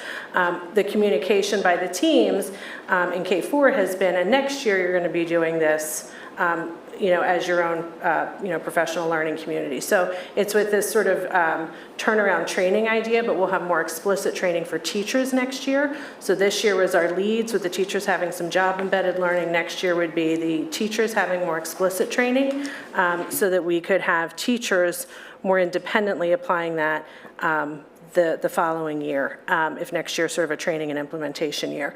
As far as data sharing and Illuminate, as professional learning communities are setting shared goals, the data is in Illuminate, and the teams can talk about that and use data walls. So as we have people who would have a need to have access to the data, they could be given access if they have a need for that data. Got it. So, okay, next question. So MTSS is proven to improve behavior, achievement, inclusive practices. What's our long-term timeline to look at that and to say, here's some of the things we're looking at, this is some of the large scope practices that have been affected by this work, and what are the milestones and benchmarks along the way? There are a couple parts to that. In terms of milestones and benchmarks, like there's some very specific things like, completion or articulation of decision rules for subject areas, data cycles that are aligned, data meeting cycles that are aligned to assessment cycles. So those would be some really obvious things that you could sort of check off and say, we see this is an improvement. This is working better to have these data meetings following the assessment cycle. In terms of, I just want to make sure I'm understanding your question. Is that what you're looking for examples of?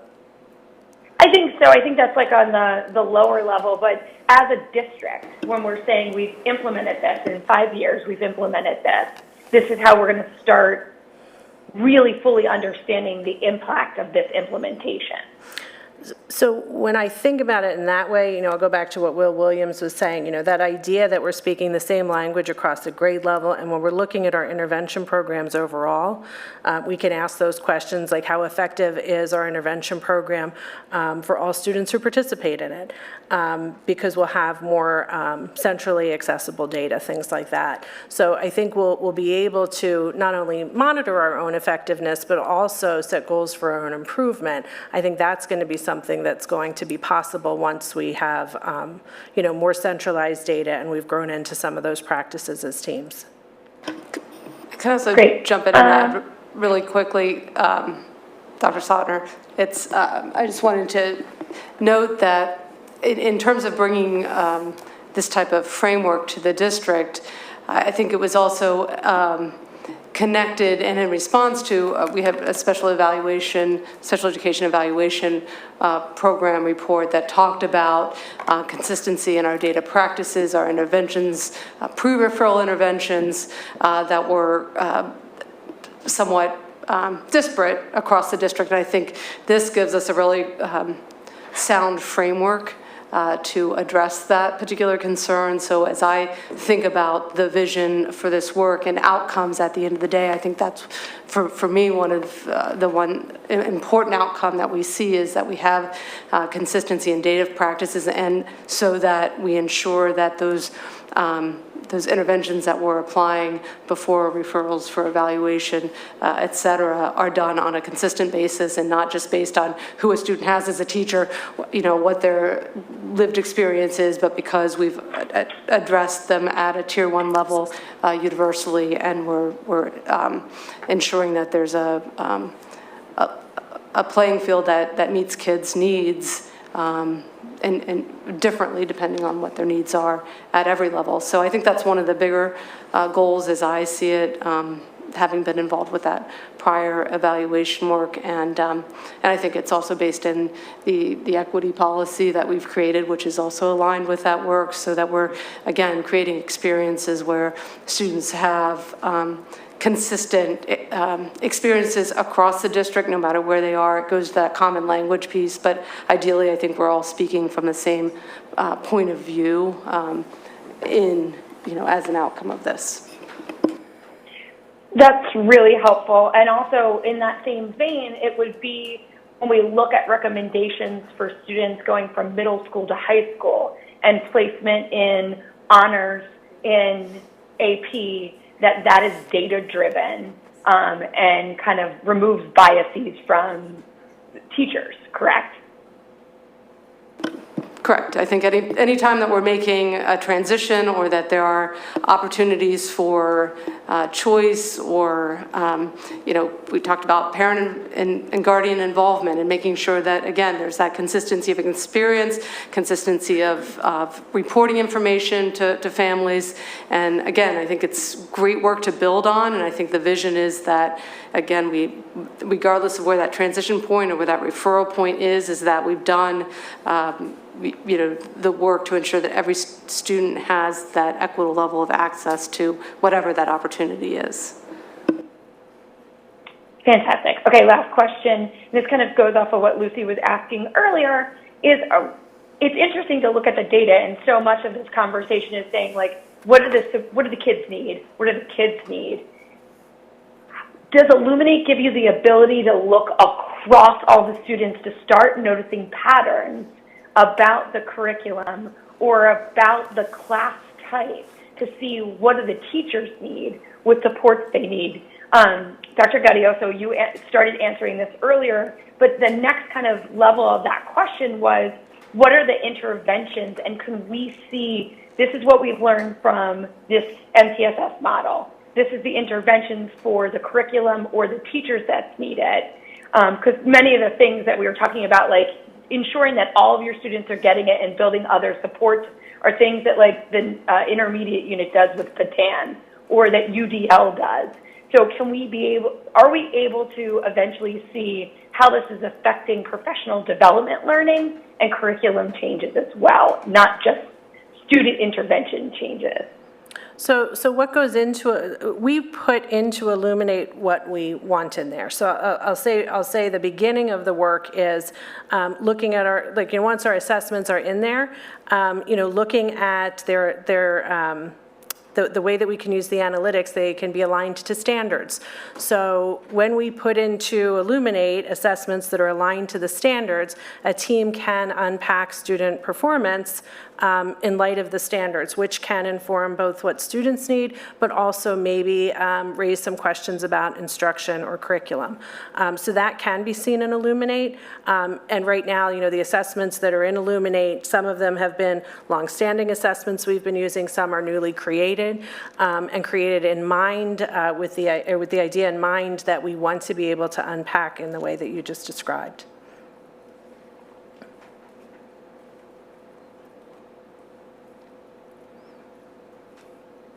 Thank you. Sorry, I can't work my mute button tonight. Sorry, thanks. Great, thank you all very much. Just last pass.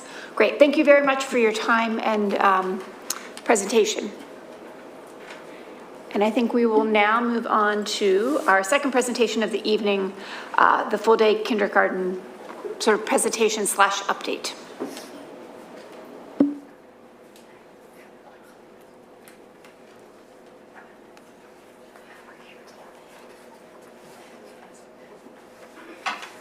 I haven't seen Christine in a while, so I have to say hi to her. She looked great.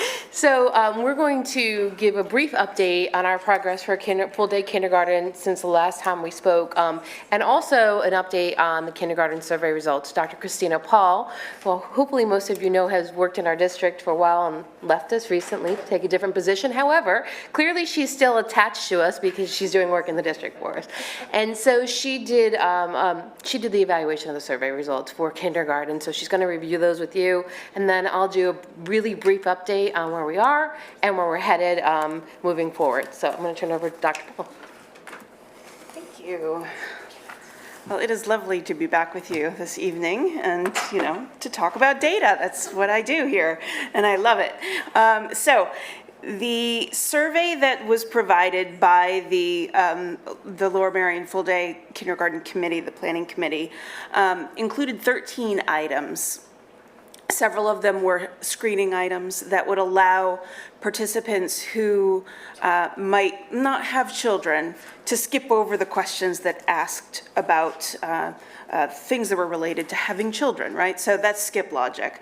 So several of the items at the beginning were screening items, then there were meteor items, and then there were several items at the end that were open to everybody who participated in this survey.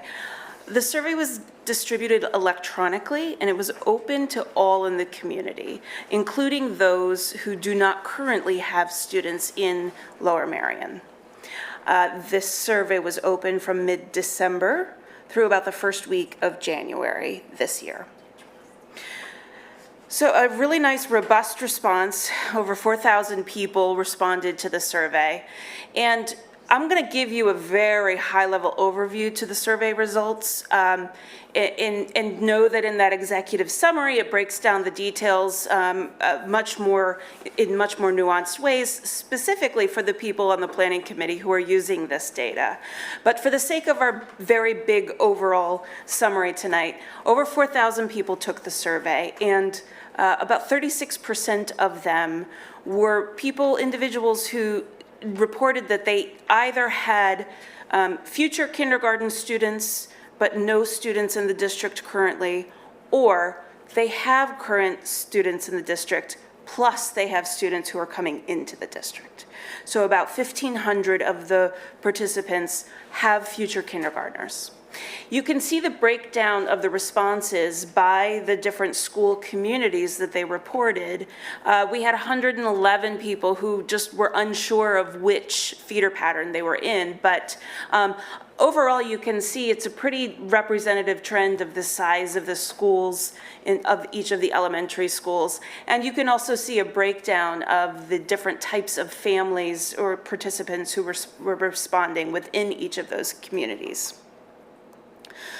Overall, out of the 4,000 plus people who made it to the end and got to the question where they were agreeing or disagreeing with their level of support. 87% of people said that they either agree or strongly agree with supporting the district moving forward with implementing full-day kindergarten. It was pretty clear that there was a majority of support there. I wanted to dig a little deeper into the participants who reported that they were either neutral or they disagreed or strongly disagreed. And so this is where we had quite a bit of really robust, open-ended qualitative data to really read through and dissect. So we separated out the themes from those participants who reported that they were neutral versus those that they said they disagree or strongly disagree. And you can see the N sizes for each of those groups there. So we had about 150 participants report that they were neutral. Now remember, this is 151 out of 4,000. Okay, so let's just keep that perspective in mind. The themes that they discussed in their open-ended responses really centered around questions or concerns about funding, concerns with overcrowding. We had a couple, and again, there's sample responses in the executive summary. I'll just highlight just a few for the sake of illustrating the themes. With the overcrowding, one person said, I am worried that the school district just pushed 5th grade out of elementary school to alleviate overcrowding. Won't full-day kindergarten result in overcrowding again? So that's a sample, an example of the type of concern that was being reported. We also heard concerns about how the additional time would be spent. Some people were unwilling to say if they agreed or disagreed because they didn't yet know what the full day program would look like. Is it more recess time? Is it more transportation to get to and from the building? There were so many questions about how would that time actually be spent. There were also a few people who said that it really depended on whether it was mandatory or optional. We had a small minority of participants who reported that they felt it should be an optional program, that there are some people in the community who still feel that a half-day program is right for their kid. And so that theme did come up here in that particular question. And then a number of people just said that they wanted more details before they could really feel confident whether they agree or disagree with supporting. And then you see at the bottom of this slide the themes from respondents who answered that they either disagreed or strongly disagreed. A lot of those people indicated they were opposed to the cost of it. They felt that full-day kindergarten is not necessary. Some felt that it was even not developmentally appropriate to have students in school for that long at that age. A number of people reported that they thought it was just childcare, that people in the community want this just because they need free childcare or want free childcare. That theme came through. Also, a number of people said that they would prefer that the district turn their attention to other issues that they felt were more important at this point in time. The idea of lights on Arnold Field came up quite a bit, as did the delayed school start time. And then again, the theme of overcrowding came through again. But remember, this is a small minority of the overall set of responses that we received. So now to just highlight in on that, about 1,500 respondents who have future kindergartners, I wanted to dive a little more deeply into that particular group of people. So 9 out of 10 of those respondents said that they would prefer a full-day kindergarten in Lower Merion over any other option. It's about 10% who still feel like they would prefer their private program or whatever else it may be. But so 9 out of 10, that's pretty strong, majority there. The next question then asked, if you had to send your kindergartner to a building other than your home school, would you still prefer and still enroll your child in the full-day kindergarten program? And 7 out of 10 said that they would. So 7 out of 10, 70% of the 1,500 families, said that they would still enroll their child. Of the remaining 3, 1 out of 10, 10% said, nope, I would not enroll my child if they had to go to another building. 2 out of 10, 20% said, I'm not sure. So I wanted to dive into the themes of those who were unsure or said plain no, we would not be interested in enrolling if the child has to go to a different school other than the neighborhood school. So there were a number of responses in these themes. So there was a follow-up question that asked for them to share more information about why they said no or unsure. And so these were the themes that came through in those qualitative responses. So a lot of them just really wanted more information and said it really depends on the length of the bus ride, the proximity to home. Some people were concerned that if there was an emergency in the middle of the day or the child was sick, that they might have to drive across the district to pick up their kindergartner rather than to their local neighborhood school. People wondered about the quality of the facility, just not knowing what building it might be, just wondered. Also wondering about the quality of the program. Again, that uncertainty about what the full day schedule would include was something that people revealed that's certainly on their mind. A number of things came through that I lumped together as sibling considerations. These were from the families who have older children, and there were themes that came through that were related to wanting their children in the same elementary school. If I have a kindergartner, a first grade, and a second grader, I want them all to be in the same building together for the community aspect, for the back to school night events, those sorts of community building events. It was a concern that maybe it would stretch them too thin if they had to be pulled across more than one building for those elementary years. There were also parents, respondents who indicated that the traveling to school was a concern for them, whether they be on the bus together. Questions came up about would my kindergartner be picked up at the front door to be driven to another building perhaps, or would my kindergartner go to the local elementary, the neighborhood school, and then be transported to the kindergarten program. So different transportation questions came up, questions about siblings who walk together to school, these sorts of things. We also had concerns about juggling multiple drop-off and pickup points. So again, if I have a kindergartner, an elementary student, and a middle school student, let's say, and now with the times, at the time of the survey, we were still using this current school day schedule, so not really fully understanding, would a kindergarten start and dismissal time be the same as an elementary if they were split across buildings? What would that mean for picking up and dropping off across more than 2 buildings, right, in this case? So these were some of the issues that came up for these 300 or so people who were just unsure about whether they would be comfortable sending their kindergartner to a second building. The 2 other main themes that came through were concerns with so many transitions. Thinking about the daily transitions that students might have if they were to have to go to their neighborhood school and then transport to another building was seen as a concern.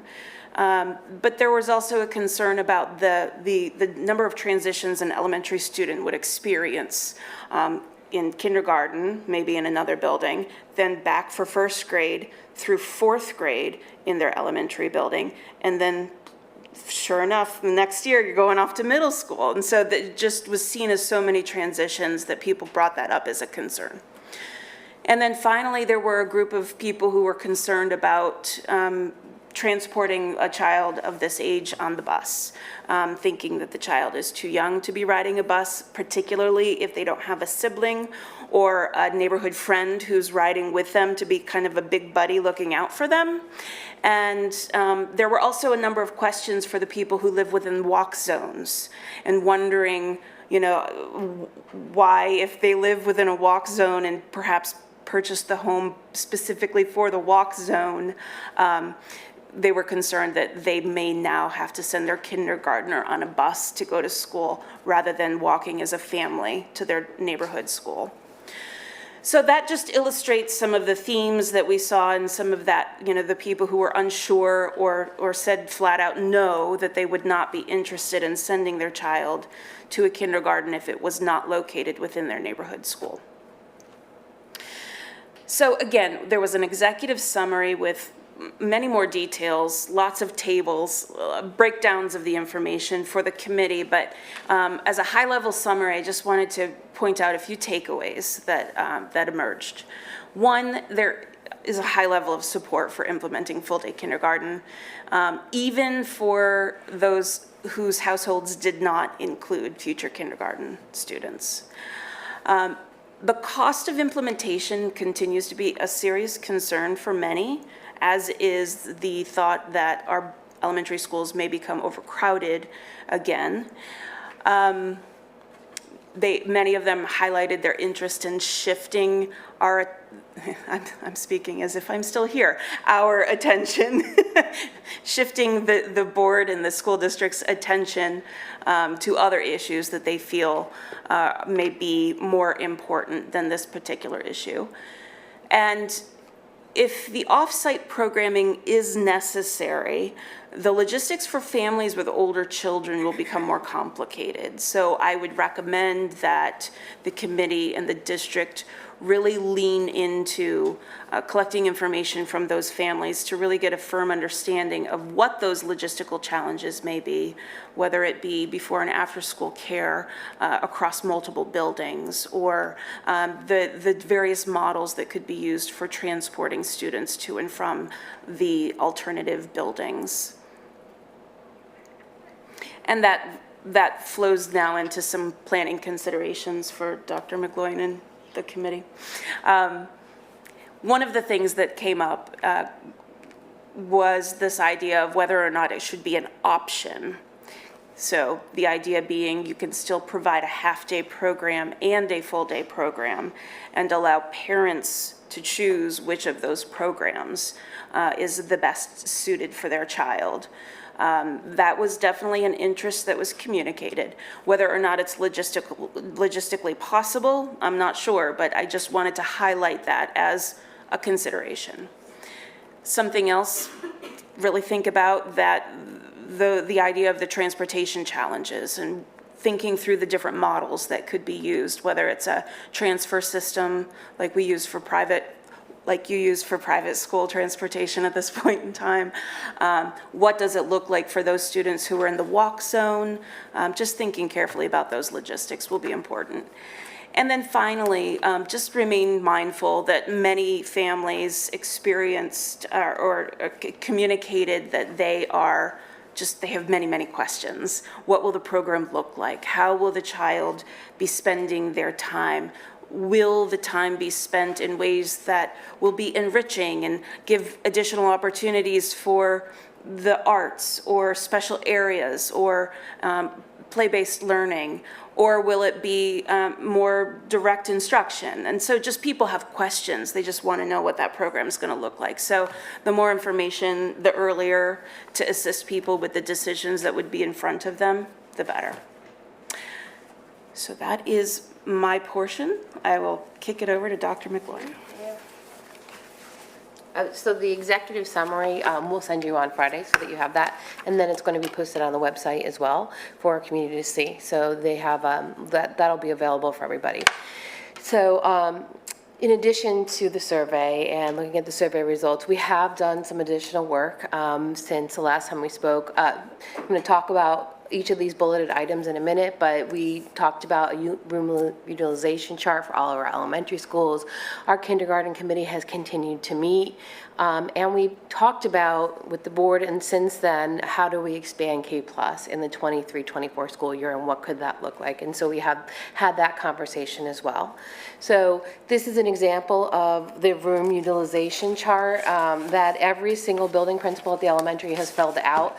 It's just a snip of one huge chart from one of the schools, because every space in the building has been designated by, obviously the staff was taken off, but the staff that was assigned to it, grade levels, if there's more than one staff member assigned to a space, that's in the chart, including the days of the week and the times that the facility is used, so that we can then take that chart, those charts, and take a look at them and take our maps and really start to talk about, are there different ways that we could use those rooms? And so within the next 2 weeks, we'll be in every single building again to relook at all of our facilities to see if there's any structural changes we can make, or if we can reallocate rooms so that we can find space for some of the schools that really are tighter on space. So that'll happen over the next 2 weeks, and in the interim, all of our building principals have completed these room utilization charts for us. Our kindergarten committee met last on March 16th. They reviewed the draft survey results that you saw from Dr. Paul. Specifically, they were looking for anything that lacked clarity in interpretation. So like those N values that you saw in there were added, because it is important to understand that when we're talking about the people that maybe didn't agree, it was really a small number when you think about the large group that was sampled. So that was something that they gave us as a feedback for it. We were looking for themes within the report, and so that was the feedback that the committee gave. In addition to that, there was discussions on the implication of the survey results moving forward. And you saw some of that when Dr. Paul just talked, but the committee also talked about how does that really, what does that imply for our work moving forward. In addition to that, we talked about the focus of our groups moving forward. We won't be meeting every month. Our subcommittee will actually meet in the interim, and then we'll start to come back together again on a monthly basis in the fall. Our facilities subgroup will meet next with our whole entire team, and so we'll look at more subcommittee meetings first. And then we talked about what K+ is going to look like moving forward, and then our plan moving forward. The expansion of K+, as you know, currently we have K+ in Penn Valley, Penn Wynne, and Belmont Hills. We will be expanding K+ to the 3 remaining schools next year, Kenwood, Gladwood, and Marion. Our intention is to have those classrooms in those schools, so the 3 schools will house the K+ classrooms. In the spring kindergarten orientation, the parents will be notified that we'll be doing a kindergarten screener for all students. We've only done it in the past in the schools that have had K+, so all of our students will be screened throughout the district this year. And the screening will begin at the end of the school year. It'll continue through the summer.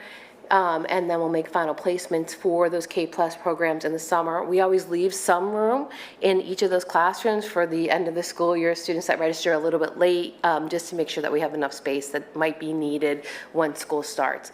And so all 6 of our schools will have K+ in the upcoming school year. We've looked at the cost for it from a staffing perspective, also what materials and resources we need to make that happen, and we feel like we're in a really good place to have K+ in all 6 schools moving forward.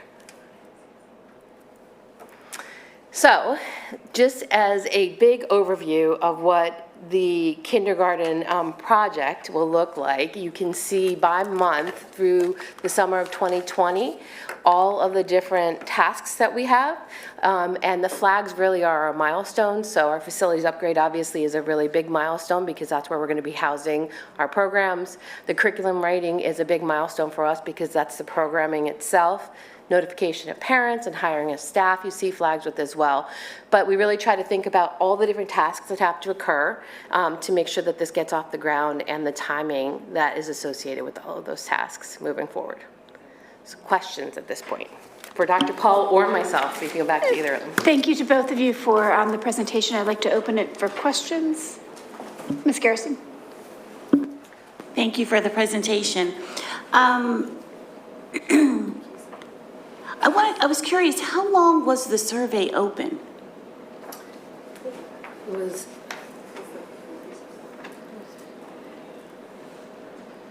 So it was mid-December through the first week of January. Okay. And what's the total population of the district? 60,000, what is it? 63,000? Yeah. Since you like data and math, so what percentage of the population participated in a survey at 4,000 people total, right, out of the 63,000?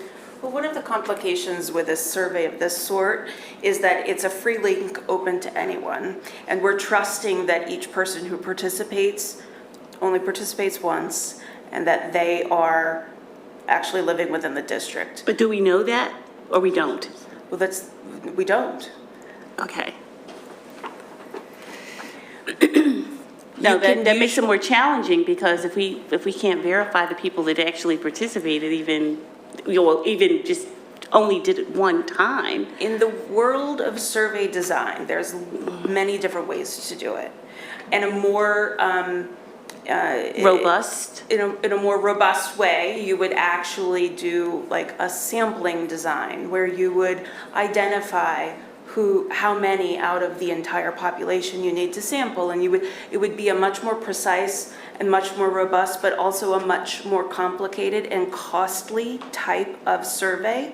So you really have to weigh the benefits and disadvantages of doing different types of surveys. In this case, I don't want to speak for the district, but when you want to invite broad participation, opening a link such as this to broad participation is a way of extending to the community an invitation. We want to hear from you.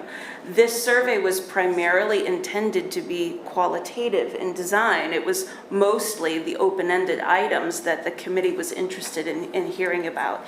And so if it were a person who was not living in the district and was just some random person, they really wouldn't have much to say that would make sense. I would be less, Right. I wouldn't think that would probably happen, but I do think it's possible that people could have participated more than once. That part I do think could have possibly happened. That is possible, but I will say, based on my experience from previously being employed by the district and doing this as part of my job, I would always review the instances for looking for duplicates, and it was always a fraction. I might find 10 to 12 instances where it's looked as if somebody had submitted the survey more than once. It was, in my experience here, having done a good, healthy amount of surveys for the district, it was always a fraction. Not enough to really sway the results of this, in my opinion. Okay, thank you. Ms. Schaffmeister? Oh, Sorry, and just as a follow-up, I know we were talking about when we were putting together this survey, one of the things we really wanted to do was reach potential, like, rising kindergarten parents and families, and that's a really hard group for us to reach in this, and so it was hard, like, we couldn't go and like look up census data and send a letter to every single person who had a rising kindergartner in our district. That would have been prohibitively, there we go, expensive for the district to do, and also wouldn't have worked super well on our timeline. Ms. Schaffmeister? Okay, thank you, nice to see you again. And I had a question about it. I'm happy that the K Plus is being expanded to all the schools. I'm just wondering for Kenwood, Gladwin, and Marion, is it going to be, is this going to require additional teachers, and is there any structural items being dealt with? It does. It requires 3 additional staff members for the 3K plus classrooms. We're going to run the same program, so structurally, programmatically, it'll be the same program at all 6 of the buildings. I had heard, we had heard before that Marion was at capacity, so we've been able to find space to do. Yeah, so at Marion, we're going to try to split like a 6 and a 6 cohort, so running the same program, but making two smaller sections that would be included in the full day kindergarten class, in the regular kindergarten classroom rather, and then 6 in the afternoon and 6 in the morning. And so with that, the principal feels like he'll be able to make it work. Yeah. Thank you. Ms. Schrock? Sure. So a few things. On this Gantt chart, if we dig in here, all of these decisions almost require board approval to go into implementation, am I right? So wondering, what is the timeline for the board to actually have the information for us to vote, to be able to then do these things or make modifications for you to have different plans? Yeah, and I don't think I did mention this, but by May 15th, our goal will be to come back to you and give you an estimated idea of the costs for it. And then also we'll come back and we'll give you an update on facilities to talk about what kind of upgrades we might actually need in May. Obviously, you're not going to vote all the way through, but it may take us that amount of time from a facilities upgrade perspective. It's a long time. Oh, I understand that. Yeah. I'm saying that timeline, I have concerns. Would you even be able to complete them with what we have to vote on to then go out to bid for some of these things or get implemented? Yeah. How you have it outlined? So by May 15th, we're hoping to come back with any kind of, with an idea of what facilities, structural ideas that we maybe make or need to make. That's of this year, right? So, but I don't think, honestly, that we're looking to make major facilities structural changes so that you would have to go out to bid or do those types of things, but it might be take a wall down. That's a possibility that we would do internally. That's possible. So hopefully within the next month, we'll come back with some more ideas on that, definitive ideas. Okay, and my second question is specifically about the curriculum writing. My assumption is that well, actually, I don't know why you're doing it so late. That doesn't make sense to me. If you could clarify. My initial assumption was you were including teachers, but even within that, could we put other resources to move it up? Because aligned to the data that Ms. Paul, you shared for parents to make a decision if they're going to go to this program, I assume people will need to know earlier rather than later how we are approaching the full day program. Right, so our intention is to do site visits as soon as we start next school year. So you see that October, we'll kick off and we'll do some site visits to look at programs in other school districts. But why not do that now? I mean, we could, we just have a lot going on. It's not that we couldn't try to start the site visits now, we could, absolutely. Yeah, I guess my push would just be that timeline is very late to then implement a whole learning program that we've never done in the fall. I have major concerns about having curriculum writing from December through April. It's just my feedback. Right, and so, I mean, personally, I don't necessarily have that concern, I hear you, but we would be writing curriculum next school year for this, and because it wouldn't be implemented until the following school year. So you write the curriculum, then you train, which we've been doing the training on, for implementation in September, which, right, doesn't feel like an extremely tight timeline. It feels like I just don't know what appropriate. we've been doing up until this point on this, about curriculum, like if we voted months ago. Sorry, it's just my question. Oh. No, we haven't, even back when we talked about this, we talked about doing site visits starting next school year, not this school year, but next school year. Okay, that's my miss for not seeing it. I guess I'm curious who's prioritizing this, because this isn't a small undertaking, putting full-day kindergarten into the district, and it doesn't seem as if due diligence is being done to like do these tasks with fidelity to the level needed to make sure it happens in a way that's up to the mission and vision of our district. So I'd just like some more information. Understood. Mr. Lee? Thank you. So I was going to point out as well that the board hasn't actually approved this stuff, so there's an implication here that this program is approved, which it's not yet. By May 15th, are you expecting to have the total program cost or just teaching staff and facilities costs? No, total program costs, and that's. So there's a lot of open-ended questions about transportation. We're expecting to have those answered and some sort of proposal by the 15th? We do, yeah, we already know Mr. Vincent believes that he would need 3 additional bus routes for this to happen. Okay, and food service and all of those ancillary service. costs will be, okay, Yep, yes. okay. We've already great. started that. We just need to finalize it to get it to you because facilities is a piece of it as well, but we have already started doing all the estimates for it. So our intention is by May 15th to Right. bring you an estimated cost, total cost of all of it. Yeah. Actually, and candidly, my concern is less around the one-time costs, things like facilities, and more on the ongoing annual budgetary implications. Yeah, Thank understood. For sure. Ms. Kalish? Well, I'll be a little sunnier about this. I know everybody's been a little down on it. I thought this presentation was incredibly clarifying for me and incredibly clarifying for the people I've been talking to and have been asking me questions about where the board is and where the district is on this program going forward, what we're going to need to fund when, and I think as Dr. Paul's description showed, we need to find the funding for this because it's the most support I've seen for anything come up in this district since I've been on this board. And let me see if I took notes on anything. Can you quickly go over the criteria for a student going into the K+ program? Do you want to talk about that for a second? Yes.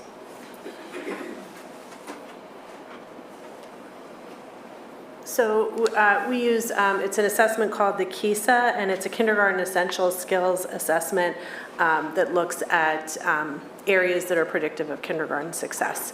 And it uses standard scoring.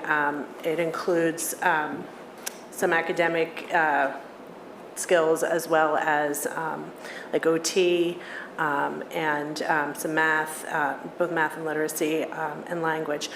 Students, what we'll do is schedule starting after orientation and student scores are rank ordered to identify students with greatest need. And that way principals can start making placements in the summer. Okay, great, thanks. I also wanted to point out, Megan, what was the meeting where we talked about where Aldous is going to come and talk about transportation? No, it's Next Monday. next month or next month? No, Monday. Next Sorry, Monday. next week. Okay. Same time, same place. Okay, that'd be great if we could follow up with him if he had any ability to, I don't expect him to have all the answers to all of these questions, but if he could sort of generally address what the transportation department is working on, since that's clearly one of the primary areas that people are worried about. And I understand this was done several months ago, and so it may be something just that people are concerned because they don't have the information. Some of the things these people are that our community is talking about may end up being an issue, and it may just not come to pass the way that people are worrying about. And I'd love to be able to assuage any concerns that we possibly could have. I know there's a big lift to make a lot of this go, but this is a really important program. I really appreciate all the hard work from both of you lovely doctors, 4 of you lovely doctors up here in the front, and everyone who's worked on this, the full day K committee. It's really important, and I appreciate all your hard work and your clarity. Thank you. Dr. Sotner, did you have any questions? Yes, just one really quick one. I also agree that I love the report. It was really helpful. I really like the way that the executive summary was laid out as well. So I just appreciate the presentation. Second, my only question is really to kind of add on to Shayla's there as well. Will the main meeting be able to address some of the questions that came up in this report? So the one, for example, was interesting about an optional full day, half day. We ask surveys, we ask people for their opinion. I just want to make sure we're addressing it, even if it's saying we are not able to do this. Can we kind of wrap those together at the main meeting? We absolutely can. And it is something that we've had a lot of discussions about optional and a mandatory full day, even with the committee, and we just don't feel like we're able to pull it off. My experience as a principal in elementary school, I actually had optional kindergarten and full day as something you went into lottery for, but it was a really large school district, and it's just harder to be able to pull off, especially when we look at the results of the survey. But we can speak to all of those items, or at least try to speak to all of those items at the next meeting for certain. Yes. I have a quick question around in the schools where K+ exists now, if you have seen a difference or a decrease in the number of kids participating in the targeted K program? In EDK? Yes. So we have less, in the schools that we still have EDK in the schools that have K+, where we have less students participating in EDK than we did in the past in those schools.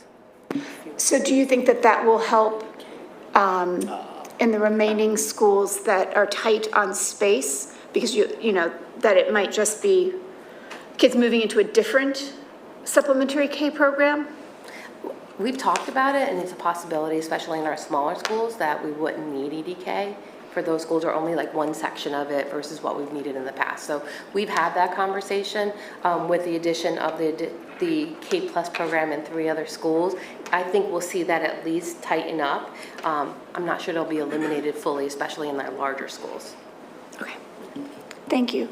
Ms. Garrison? Yes, I had one more question in reference to the K+ program. Excuse me. How many additional teachers will be needed for that? And what's the estimated cost for the K+ rollout in those 3 additional schools? So it's 3 additional teachers, 1 in each of the buildings. And then I think it was $20,000 a classroom, right? I think we estimated $20,000 a classroom. But it's in our budget. We had budgeted for the upcoming school year already, anticipating that that was something that we wanted to consider. And so we already did budget for it, but it was $20,000. Per classroom, plus salaries? Plus the teacher. That's just for resources and materials. Okay. Yeah. Okay, thank you. Yeah. So just technically speaking, that is part of our budget that we'll be proposing, so it would be yours to authorize eventually. So with the caveat that these are proposed items as part of our budget planning for next year, so.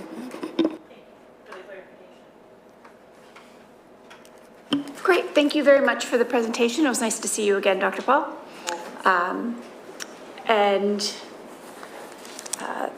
So we've had 2 presentations tonight, so I thank you all for your time, and we're going to move on with our agenda. We have no additional agenda items to add on this evening, so we do have time now for our audience recognition. At this time, Ms. LaPera, will you open the chat feature? So let me rephrase that. At this time, Ms. LaPera will open the chat feature. And if you are watching from home, you'll see a 10-minute timer appear on your screen. You can submit your comments and/or questions via the chat feature. Please be sure to begin with your full name and where you reside within the district in order for your comment to be shared. That's important for both in-person and online public comment. And Ms. LaPera, do we have any in-person comment for tonight's meeting? Yes, we do. We have Ruth Jenkin and then Jill Altschuler.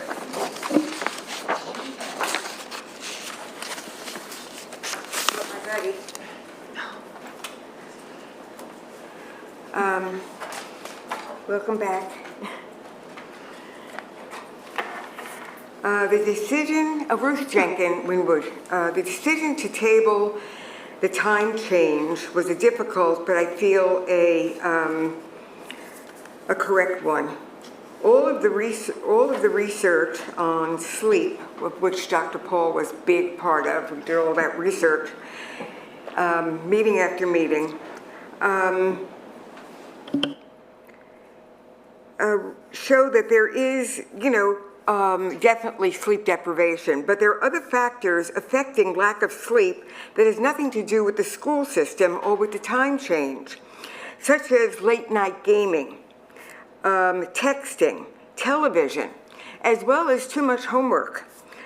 So these students will be going to college where they'll have to manage their own sleep needs as well as everything else. This also puts our youngest, most vulnerable learners at risk. They need to be at school, and they are at their best during the early hours of the day. Thank you. Speaks for the trees. Thank you, Ms. Jenkins.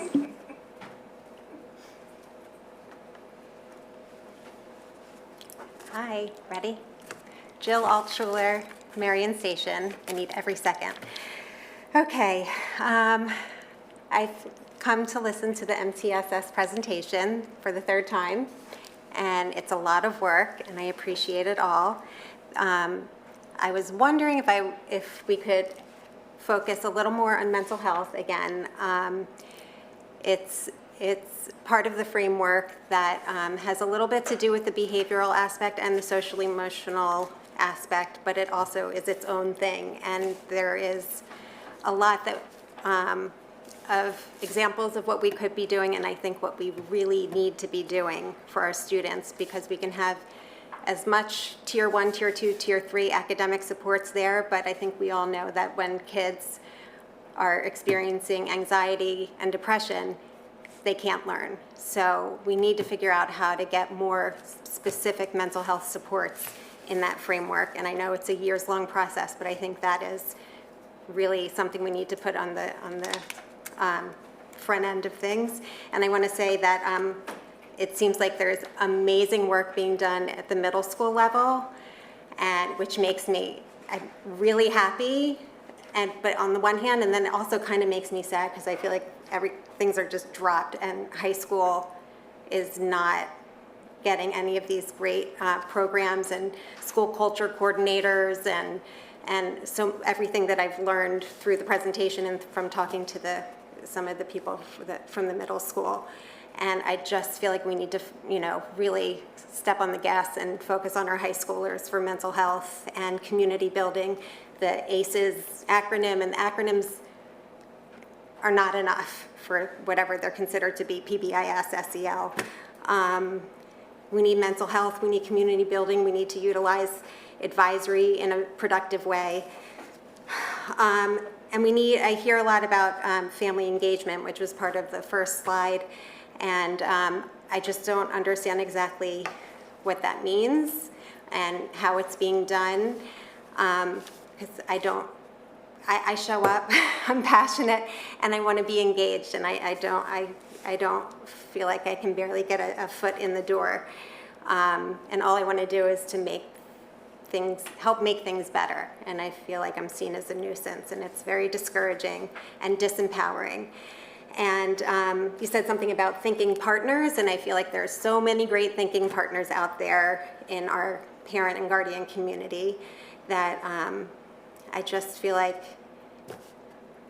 we need to do a better job of engaging with all of us stakeholders out here that have lots of good experience and ideas. And lots of other stuff, but boop, boop, boop, boop. Thanks. I know. That's okay. Thank you, Ms. Altschuler. That's it for the in-person.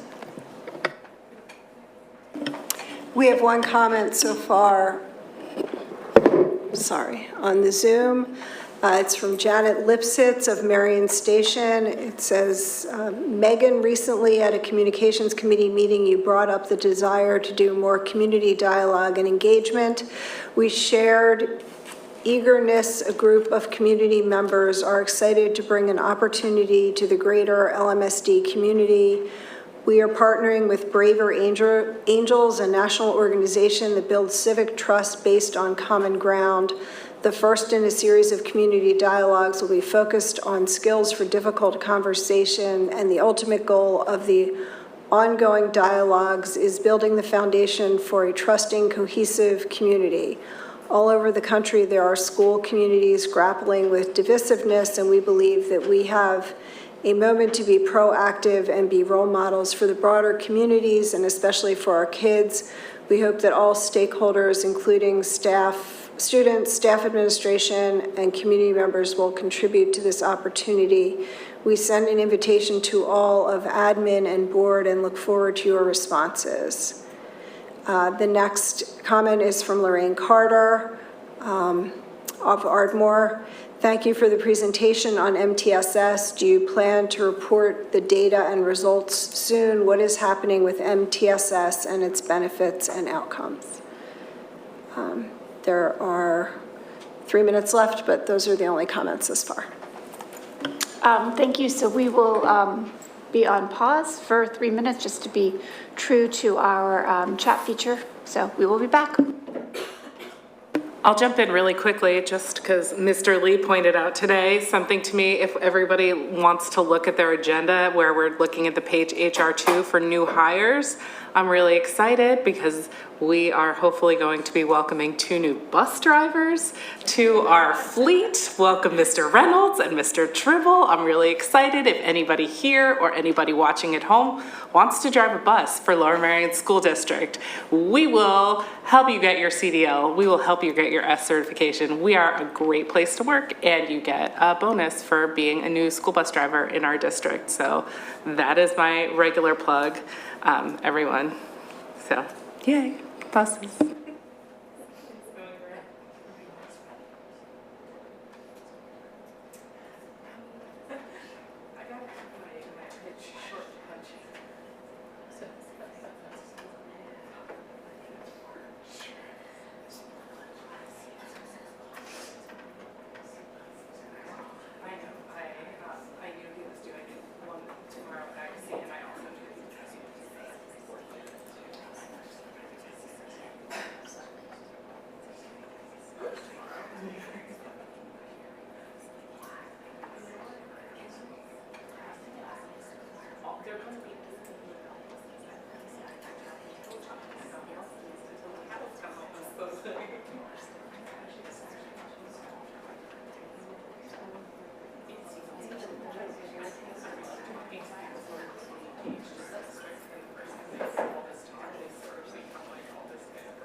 We have one more. Thank you, Ms. LaPera. Ezra Wood of Marion Station. As the administration and school board work out the minor improvements needed to implement healthy school start times for fall 2024, I urge you to not move middle school any earlier. 8 o'clock is already a compromise and on the early side. Starting middle school before 8 o'clock should be a non-starter, and please get rid of homeroom.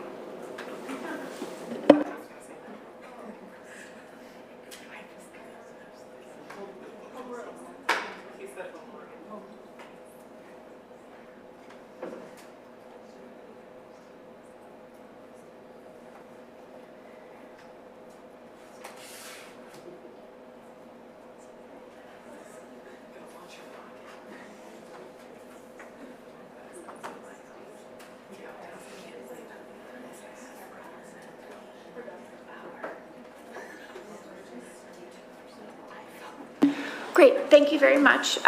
So we will move on. We do have one recommended action this evening. I'm going to ask Ms. Schaefer to read that. Of course, the superintendent, acting superintendent, recommends that the Board of School Directors approve the attached human resource actions HR1 and HR2. Thank you. Does the board have any questions about that? No? Okay. Do I have a motion to approve? So moved. A second? Second. All in favor? Aye. Aye. Dr. Sotner? Any opposed? Aye, sorry. Can't work the mute. I'm sorry, it's so slow tonight, sorry. We're all good. Any opposed? Any abstentions? Motion passes. Upcoming meeting dates. If anyone is interested in a preview of Mr. Vilson's transportation presentation, he will be presenting for the ISC tomorrow morning at 9:30 a.m. Upcoming board meetings include this Thursday, April 13th, the Facilities and Purchasing Committee meeting at 8:30 a.m. here in the boardroom. Next Monday, April 17th, is the regular business board meeting at 8 p.m. April 19th and April 26th, the 2 following Wednesdays, are the first 2 of our Finance Committee meetings for this year. They are both at 8:30 a.m. and will be here. All of the meetings will be live streamed and recorded. Thank you all. The meeting is adjourned.